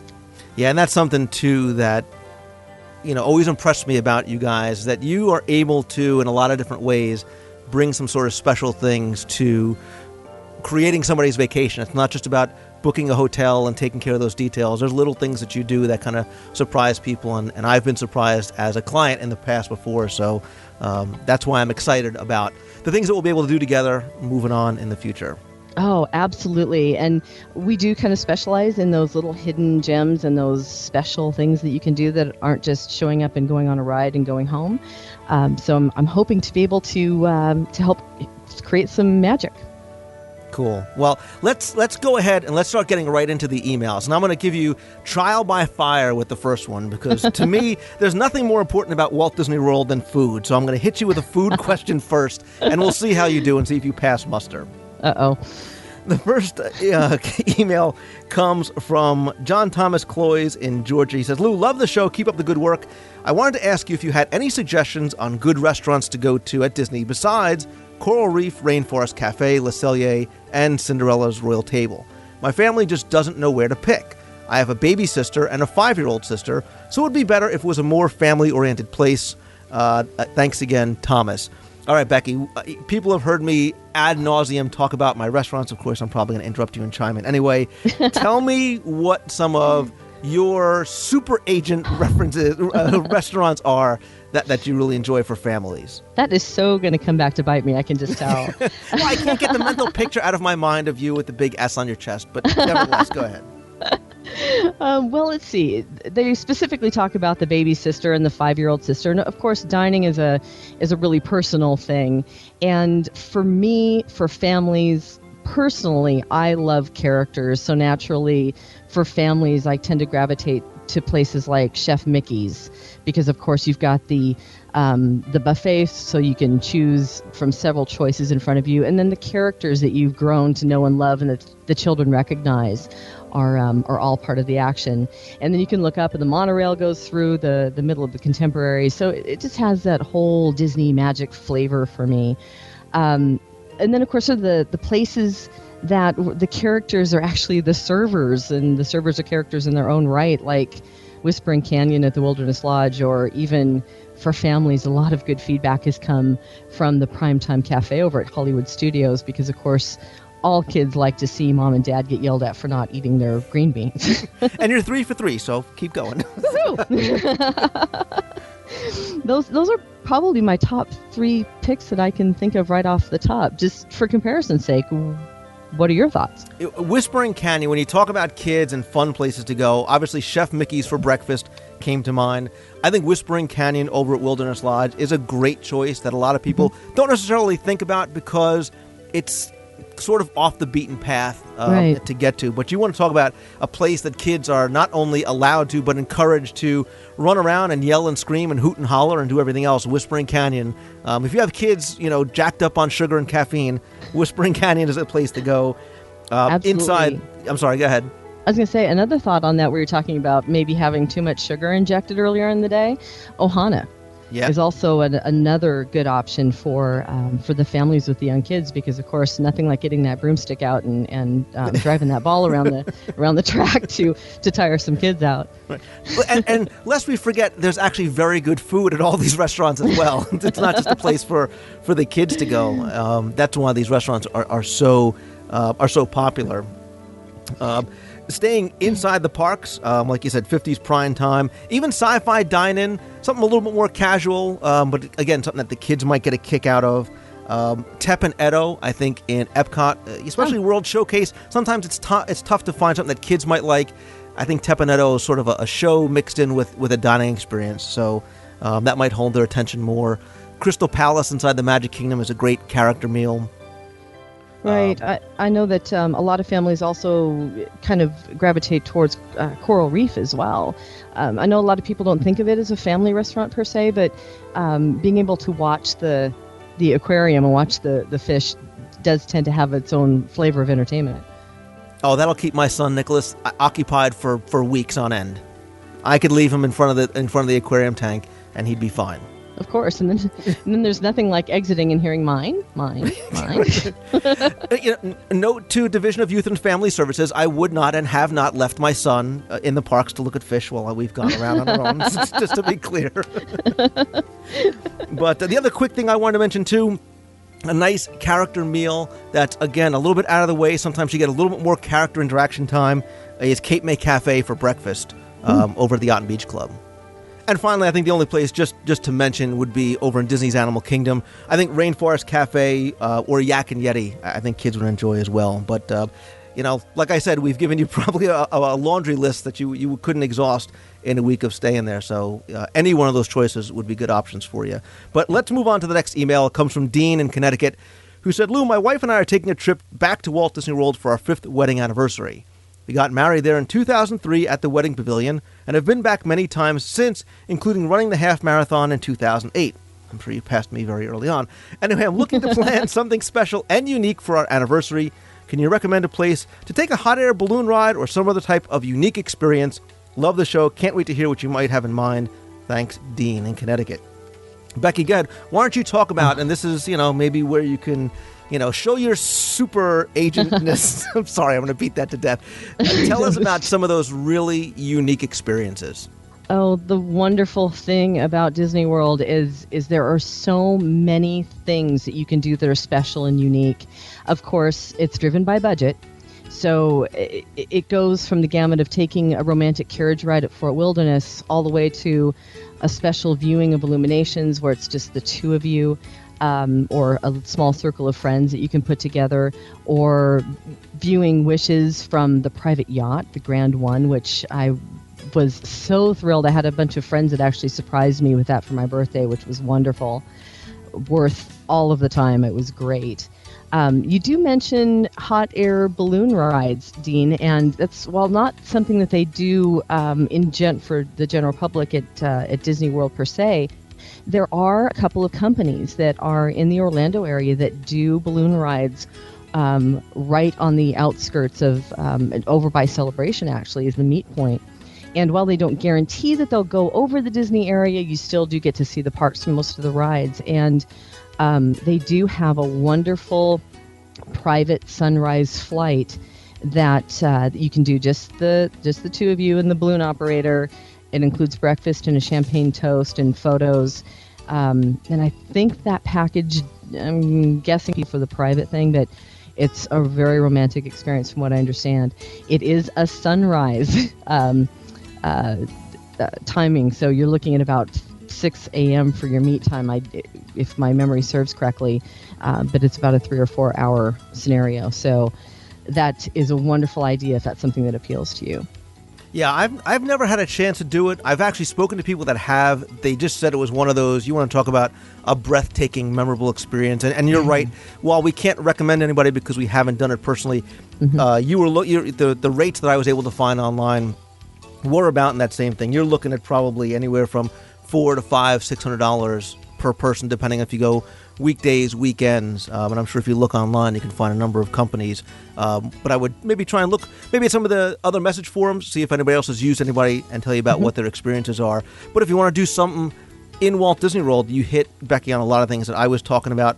Other things that I've done that I really enjoyed was Breathless over at the Yacht Club Marina, which I think is awesome. A Segway tour. If you're divers, you could do Dive Quest over at the Seas. Some of the backstage tours, if that's what you're into. I mean, we talk all the time about some of these overlooked things at Walt Disney World, and for the people that say that they think that they've done it all, I will guarantee you that you haven't. So the possibilities really are endless. Absolutely. Again, a lot of it's just driven by budget. So if you can dream it, you can do it if you can pay for it. Oh, I like that. Okay. And the question that I have for you is, if somebody says, okay, I want to do one of these really cool things for my parents or for my wife or for whomever, 2 questions for you. 1, do they book it with Disney directly, and where would they call? Or 2, is this something that if they had a travel agent, whether it be you or somebody else, that your travel agent can and will do for you? Well, it really depends on the situation, because there are some things that you can book direct with Disney. There are other things that require leisure group room blocks to be able to access. There are others that many travel agents will have access to the people that you need to reach. Most of the things you can find through the events line. If you call them, they can direct you to some of these more unique experiences as well. So if you do have a favorite vacation planner, start with them first, because they'll be able to do the legwork for you and find those contacts. Cool. All right, let's move on because, of course, as usual, we're running longer than I expected. But the next email comes from Kimberly, and she said that her family is planning a trip to Walt Disney World from December 6th through December 14th. They're thinking about booking a safari grand gathering, and she was wondering if it's a good idea this time of year. Her concern is that with it getting darker earlier, if you can still see the animals, would you recommend doing this or one of the other grand gathering events, Kimberly? Becky, go ahead. Why don't you tell us a little bit about grand gatherings and the safari event specifically? Absolutely. The safari gathering actually around that time of year tends to start about 4:30 p.m. So it's not really dark yet. You still do have a wonderful experience. So I really wouldn't be concerned about taking it that time of year. The safari starts first about 4:30, and then the dinner follows the attraction. So to date, I haven't had anyone report any issues with viewing the animals in December for that time period. So it's one of the more popular of the grand gathering experiences. I've also had another a lot of feedback on the magical fireworks voyage as being another one. So if the safari is something you're still kind of concerned about, the magical fireworks is a good one as well. And just for people who might be familiar with what a grand gathering is and what the safari is really a private safari. You're going to have a private tour on the safari. You're going to go back to Tusker House, I believe. You get an all-you-can-eat dinner there. I think they have a character that comes in and a couple other surprises. You're looking at about $60 per person, $30 for kids. But, Becky, in order to qualify for a grand gathering, you can't just be a couple. What exactly do you need when you're booking in order to take advantage of one of these experiences? Right. You need to be what they call a grand gathering, which is basically at least 8 guests in the party, ages 3 and up. So if you have 2 families that are traveling together, or if you have 5 kids and you're a large family all traveling together, you would qualify for a grand gathering. There you go. So the next email comes from Dave in Hagerstown, Maryland. He says, Mangello. That's not like man-jello, is it? Anyway. Greetings, Lou. I've been listening to your shows since the beginning, and I thank you for keeping the site and show up to date. I've actually traded emails with you once or twice and found myself needing your thoughts. I'm a DVC member and annual pass holder. I'm trying to decide whether or not to purchase the Disney Dining Experience card for my upcoming trips. I've had it in the past and felt it was well worth the money. However, in light of the recent change, I'm unsure. While I normally do tip well, I like having the option rather than the 18% tacked on without my permission. So, if I'm reading it correctly, the 18% is only added when I use the Disney Dining Experience card, correct? So, if I use my annual pass holder discount, I would not have the 18% added. I'm just thinking that either way, the AP discount would have an 8% discount advantage over the Disney Dining Experience, and I would, of course, still have the option to tip at 18% or whatever I feel appropriate for each occasion. Any thoughts? Thanks in advance, Dave. Becky, I'm going to leave this to you because with all the percentages and advanced mathematics. Yeah, this one, it was kind of daunting for some people, or for many of us, when we heard that they were automatically tacking on that 18%. And you're correct. The AP discounts, you don't have to worry about the automatic gratuity being added. That is only with the Disney Dining Experience card. However, the AP rates, if you're trying to compare the two, you really can't, and I'll tell you why. The AP discounts are much more limited on several levels to the dining experience. For example, you're limited to the number of places it can be used, and some actually restrict you to certain meals, and frankly, the AP discounts are more for the breakfast and lunch. There aren't very many restaurants that have discounts for dinner anymore. In addition, many of the restaurant discounts can only be applied for weekdays. So if you're there over a weekend, you wouldn't even be able to use your AP discount there. If you drink alcohol, you can't apply an AP discount to the alcohol on your bill. So as you can tell, it is very much restricted, where the Disney Dining Experience, while they do add 18% to the table service locations, you can, if you disagree with the amount that they're tacking on, don't hesitate to contact the manager at the restaurant and ask them to reduce it. I've actually heard of people doing that, so that can be done. Another difference between the two, of course, is that the Disney Dining Experience does include alcohol on your bill, so you're saving there if you do partake. And with the Disney Dining Experience, it's up to 10 people on your bill. With the AP, it's usually up to you and 3 additional people. So it's hard really to say that the two compare because the AP discounts are so much more limited. Personally, I would say try to put the 18% piece to the side. Know that you're probably going to tip at 15 to 18% level anyway. If you disagree with 18%, ask them to reduce it on your bill and go for the DDE. Yeah, and if you actually want to tip more, I know people have actually asked me, can I tip more? And yes, there's actually a place that if you have an exceptional server, you can add on. And the other thing about the DDE that I like too is that if you valet park at one of the resorts, like for example, if I go to dinner at the boardwalk somewhere and I park at the boardwalk, it gives you free valet parking as well. Absolutely. So it's well worth the $65 or $75. It pays for itself depending on where you eat in a couple of meals. And of course, if you have the AP, then you get an additional $25 off your Disney Dining Experience card. So for them to offer that additional discount, it kind of tells you that Disney doesn't mean for these two to be competitive with each other anyway. Exactly. So the next email says, Lou, I don't know if you have time to answer this, but I thought I'd ask anyway. Me and my family will be coming to Walt Disney World at the end of April. I'm attending a conference at Coronado Springs, and Michael Eisner is going to be the keynote speaker. My question is regarding Disney's Magical Express. I've never used it, but I'm interested in trying it because I love the thought of not having to deal with my luggage. However, I've read horror stories of how long it may take to get from the airport to our resort. I also understand that Coronado usually has direct transportation that does not stop at other resorts. What do you think about Disney's Magical Express, or do you just recommend renting a car? We won't be leaving property during the trip. Thanks for the great podcast, Randy. Wow. Disney's Magical Express. I have to say, we hear great things about the service. I personally like the service. We've heard the same type of stories and challenges that Disney's Magical Express has had. However, you are correct that Coronado Springs is typically direct. Not all the time, because sometimes on their off hours, they'll change it up a bit. They might realize that they've only got so many people arriving at the same time, so they'll either combine it with a bus or they'll put people in a van instead, which has happened in the past. But Coronado Springs is probably one of the best in terms of time. I like not having to deal with my bags as well. This is just like a personal preference. I don't want to have to deal with them, so I do tend to gravitate towards Magical Express.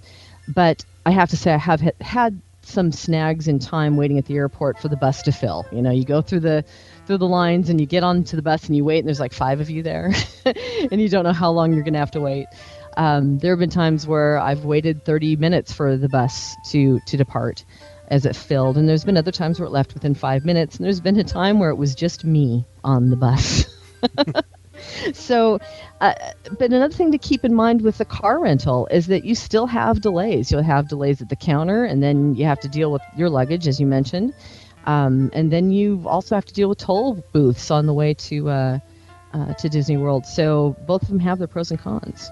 Yeah, I rent a car whenever I go, and I'll explain why. But I've taken Disney's Magical Express because I wanted to experience it firsthand. I never felt I could comment on it without actually going through the process myself. And for me, it was seamless. It worked as it was expected to work. I really did enjoy it. However, when I got to property, I went to the Alamo Rent-A-Car, which is by the car care center, and I rented my car because I like having the freedom and the flexibility of a rental car. When I get down to Disney, I like not having to worry about, what time is the bus going to come? Am I going to make it in time? If I want to leave, at a certain time of night, is the wait for that bus to get back to my resort going to be long? Especially because I have 2 young kids. End of the night, meltdowns, heat, strollers, diaper bags, you get the point. Now, you say you're going with your family. That might be a consideration. If you have people who are younger and might want to go in different directions, or have physical challenges that maybe the bus doesn't work out well, you might want to, like you said, there are pros and cons to each of them. But I know that when I go down, I do rent a car every time, whether it's family or by myself. Right, I agree too. I do tend to rent a car when I'm there, but usually it's because I'm skipping around to a lot of locations within a short amount of time. So I do like that convenience. So if you're looking for the ability to go from park to park to park quickly, or like you said, if you're traveling with a family, that does kind of skew things a bit because you may need to return back for naps if they're that young and so forth. Exactly. All right, we got a couple more emails to get to, and time is running short. Let's keep the jokes about the length of my show to a minimum. And the next email says, I've been listening for almost a year now, but recently my family, parents, sister, husband, and I booked a trip to Walt Disney World the first week this coming December. Let me just say that you have very quickly become a household name for us. I hate reading this. Discussing any planning regarding our trip always results in, well, Lou says. But upon listening to your show this past Monday, March 25th, I heard that Mickey's Very Merry Christmas Party dates had been published. For the week that we'll be at Walt Disney World, Tuesday, Thursday, and Friday are our options for going to the party. Which nights do you recommend going? Please note that we're trying to cram Candlelight Processional, Osborne Lights, as well as the regular shows, parades, Phantasmic, Illuminations, etc. all in. Wow. We are not fortunate enough to get to Walt Disney World very often, so we're trying to fit every possible event in. Any suggestions regarding the scheduling of these events would be really appreciated. Thanks for your help. And that's Jen. She's Barnacle Barham in the forums. Wow. Wow. Yeah, that is a lot to cover. But like you said, you are going down, I believe you said the first week in December. The party is going to be on the 4th, 5th, 7th, and I'll extend it to the 9th and the 11th. So you do have a couple of options. Becky, I'm not sure if you're going to agree. You said Tuesday, Thursday, and Friday are your options. Right out of the box, I'd say Tuesday and Thursday are going to be your best bets, yeah. And I'd even say Tuesday would be my first choice, Thursday would be my second, and Friday would be my third. Yeah, by a long shot. Because you're going to get the locals, you're going to get the people who are coming in for the weekend. So I think Tuesday would obviously be the least crowded of all those days. So if you're able to do it Tuesday, do it, and then cram those other 75 events in the next couple of days that you're going to be down there. So... Another thing that I'd like to mention is when you're looking at scheduling for all of this, Jen, two pieces. The Candlelight Processional, watch for the announcements of the presenters so you can select the night that's most appealing for you when you're looking at your schedule. And also, schedules are out right now through October, I believe, but watch for the postings for your extra magic hours so you can work in your Osborne Family Lights. That might also help you to schedule all this, all the activities you're trying to work in. Next email is also about scheduling. It says, hey, Lou, my wife and I are considering heading down to Walt Disney World the first week in January, as in like on New Year's Day. I heard that the place becomes a ghost town after New Year's. Is that accurate? Is the first week of January a good time to go? Thanks, man. Austin Malone. What do you say, Becky? Ghost town?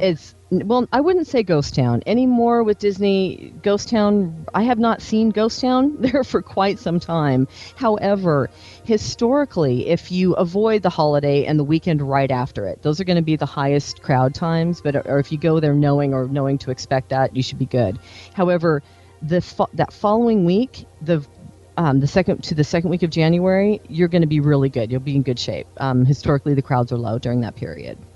So long as you stay away from Martin Luther King's birthday on January 19th, I think you'll be in good shape. Absolutely. Yeah. Stay away from those holidays. Stay away from But you're right. The days of the quote-unquote, empty season at Disney World are a thing of the past at this point, pretty much. I would agree. I'm going to do one quick, I'm not going to even read the whole email. It comes from Matt in Keller, Texas. He's going down from May 14th through May 20th with his best friend, wife, and daughter. He's got all of his dining pretty much covered, but he was asking about any activities or events that you can recommend. The one thing I would tell you to do, and everybody in the group is going to enjoy, would be the International Flower and Garden Festival. I can't speak highly enough about it. There's so much to do there for adults and kids. Plus, you've got the Flower Power concert series. Who can't resist Jose Feliciano from the 16th to the 17th and Gary Puckett? If you're into it, the Teddy Bear and Doll Weekend is also at Epcot from the 16th through the 18th, and Mickey's Pirate and Princess Party is another special event that you might want to look at while you're down there. And the last email, Becky, is going to be sort of an opinion email from you. He says, hey, Lou, she says, hey, Lou, my husband and I, or it could be he, look forward to your show each week. It's great to keep up with everything Disney when we can't be there. We're thinking of spending a long weekend in Orlando next January. We want to stay in the boardwalk area and be able to use the back entrance to Epcot. We're wondering which of the hotels you'd recommend. We hear you talk about the show about enjoying the back entrance, especially in the early morning hours. We'd like to experience it ourselves. Thanks for any information you can provide. That's from Amy in Baltimore. And I made sure I read this week because Amy said, my husband Glenn's birthday is on tax day, and he'd be very surprised if you wish him a happy day. Glenn, happy birthday, and same to you, Uncle Sam. So go ahead, Becky. Location. The boardwalk resorts are arguably some of the best on property. Which of those do you personally like or you recommend? For me, it's a toss-up between two. I love the beach club villas and I love the boardwalk villas. Both of them have their own flavor. If you're looking for something that's more quiet and kind of a more relaxing atmosphere, the beach club tends to do that for me. Of course, both of those resorts have the villas side and they have the standard hotel rooms. If you can, look for the villas first because you do get some added amenities in the standard rooms or what they call a studio room at the villas. Over on the boardwalk side, the boardwalk villas and the boardwalk inn, you have a much more vibrant atmosphere, and of course all the things that happen at night. There's a lot of nighttime celebrating that goes on at the boardwalk, but then again it can be a little bit noisy at night as well if you have a front-facing room. So those two are my favorites. Yeah, first of all, you're not going to go wrong with the boardwalk, yacht, or beach club.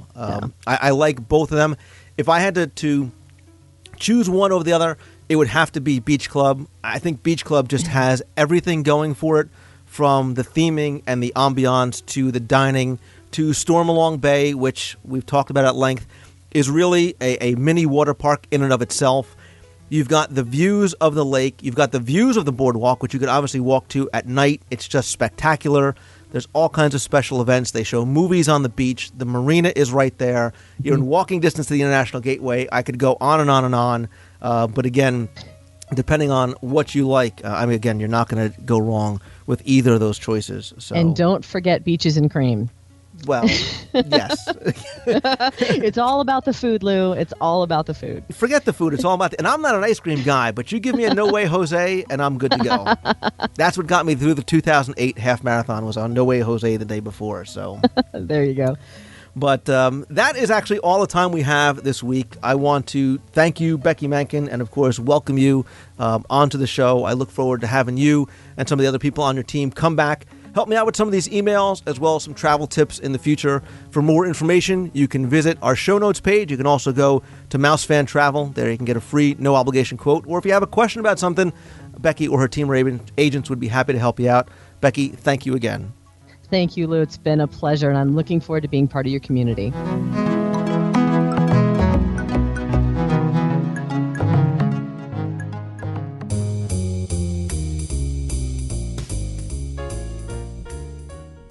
That's all the time we have this week. I hope you enjoyed the show, and thank you for tuning in once again.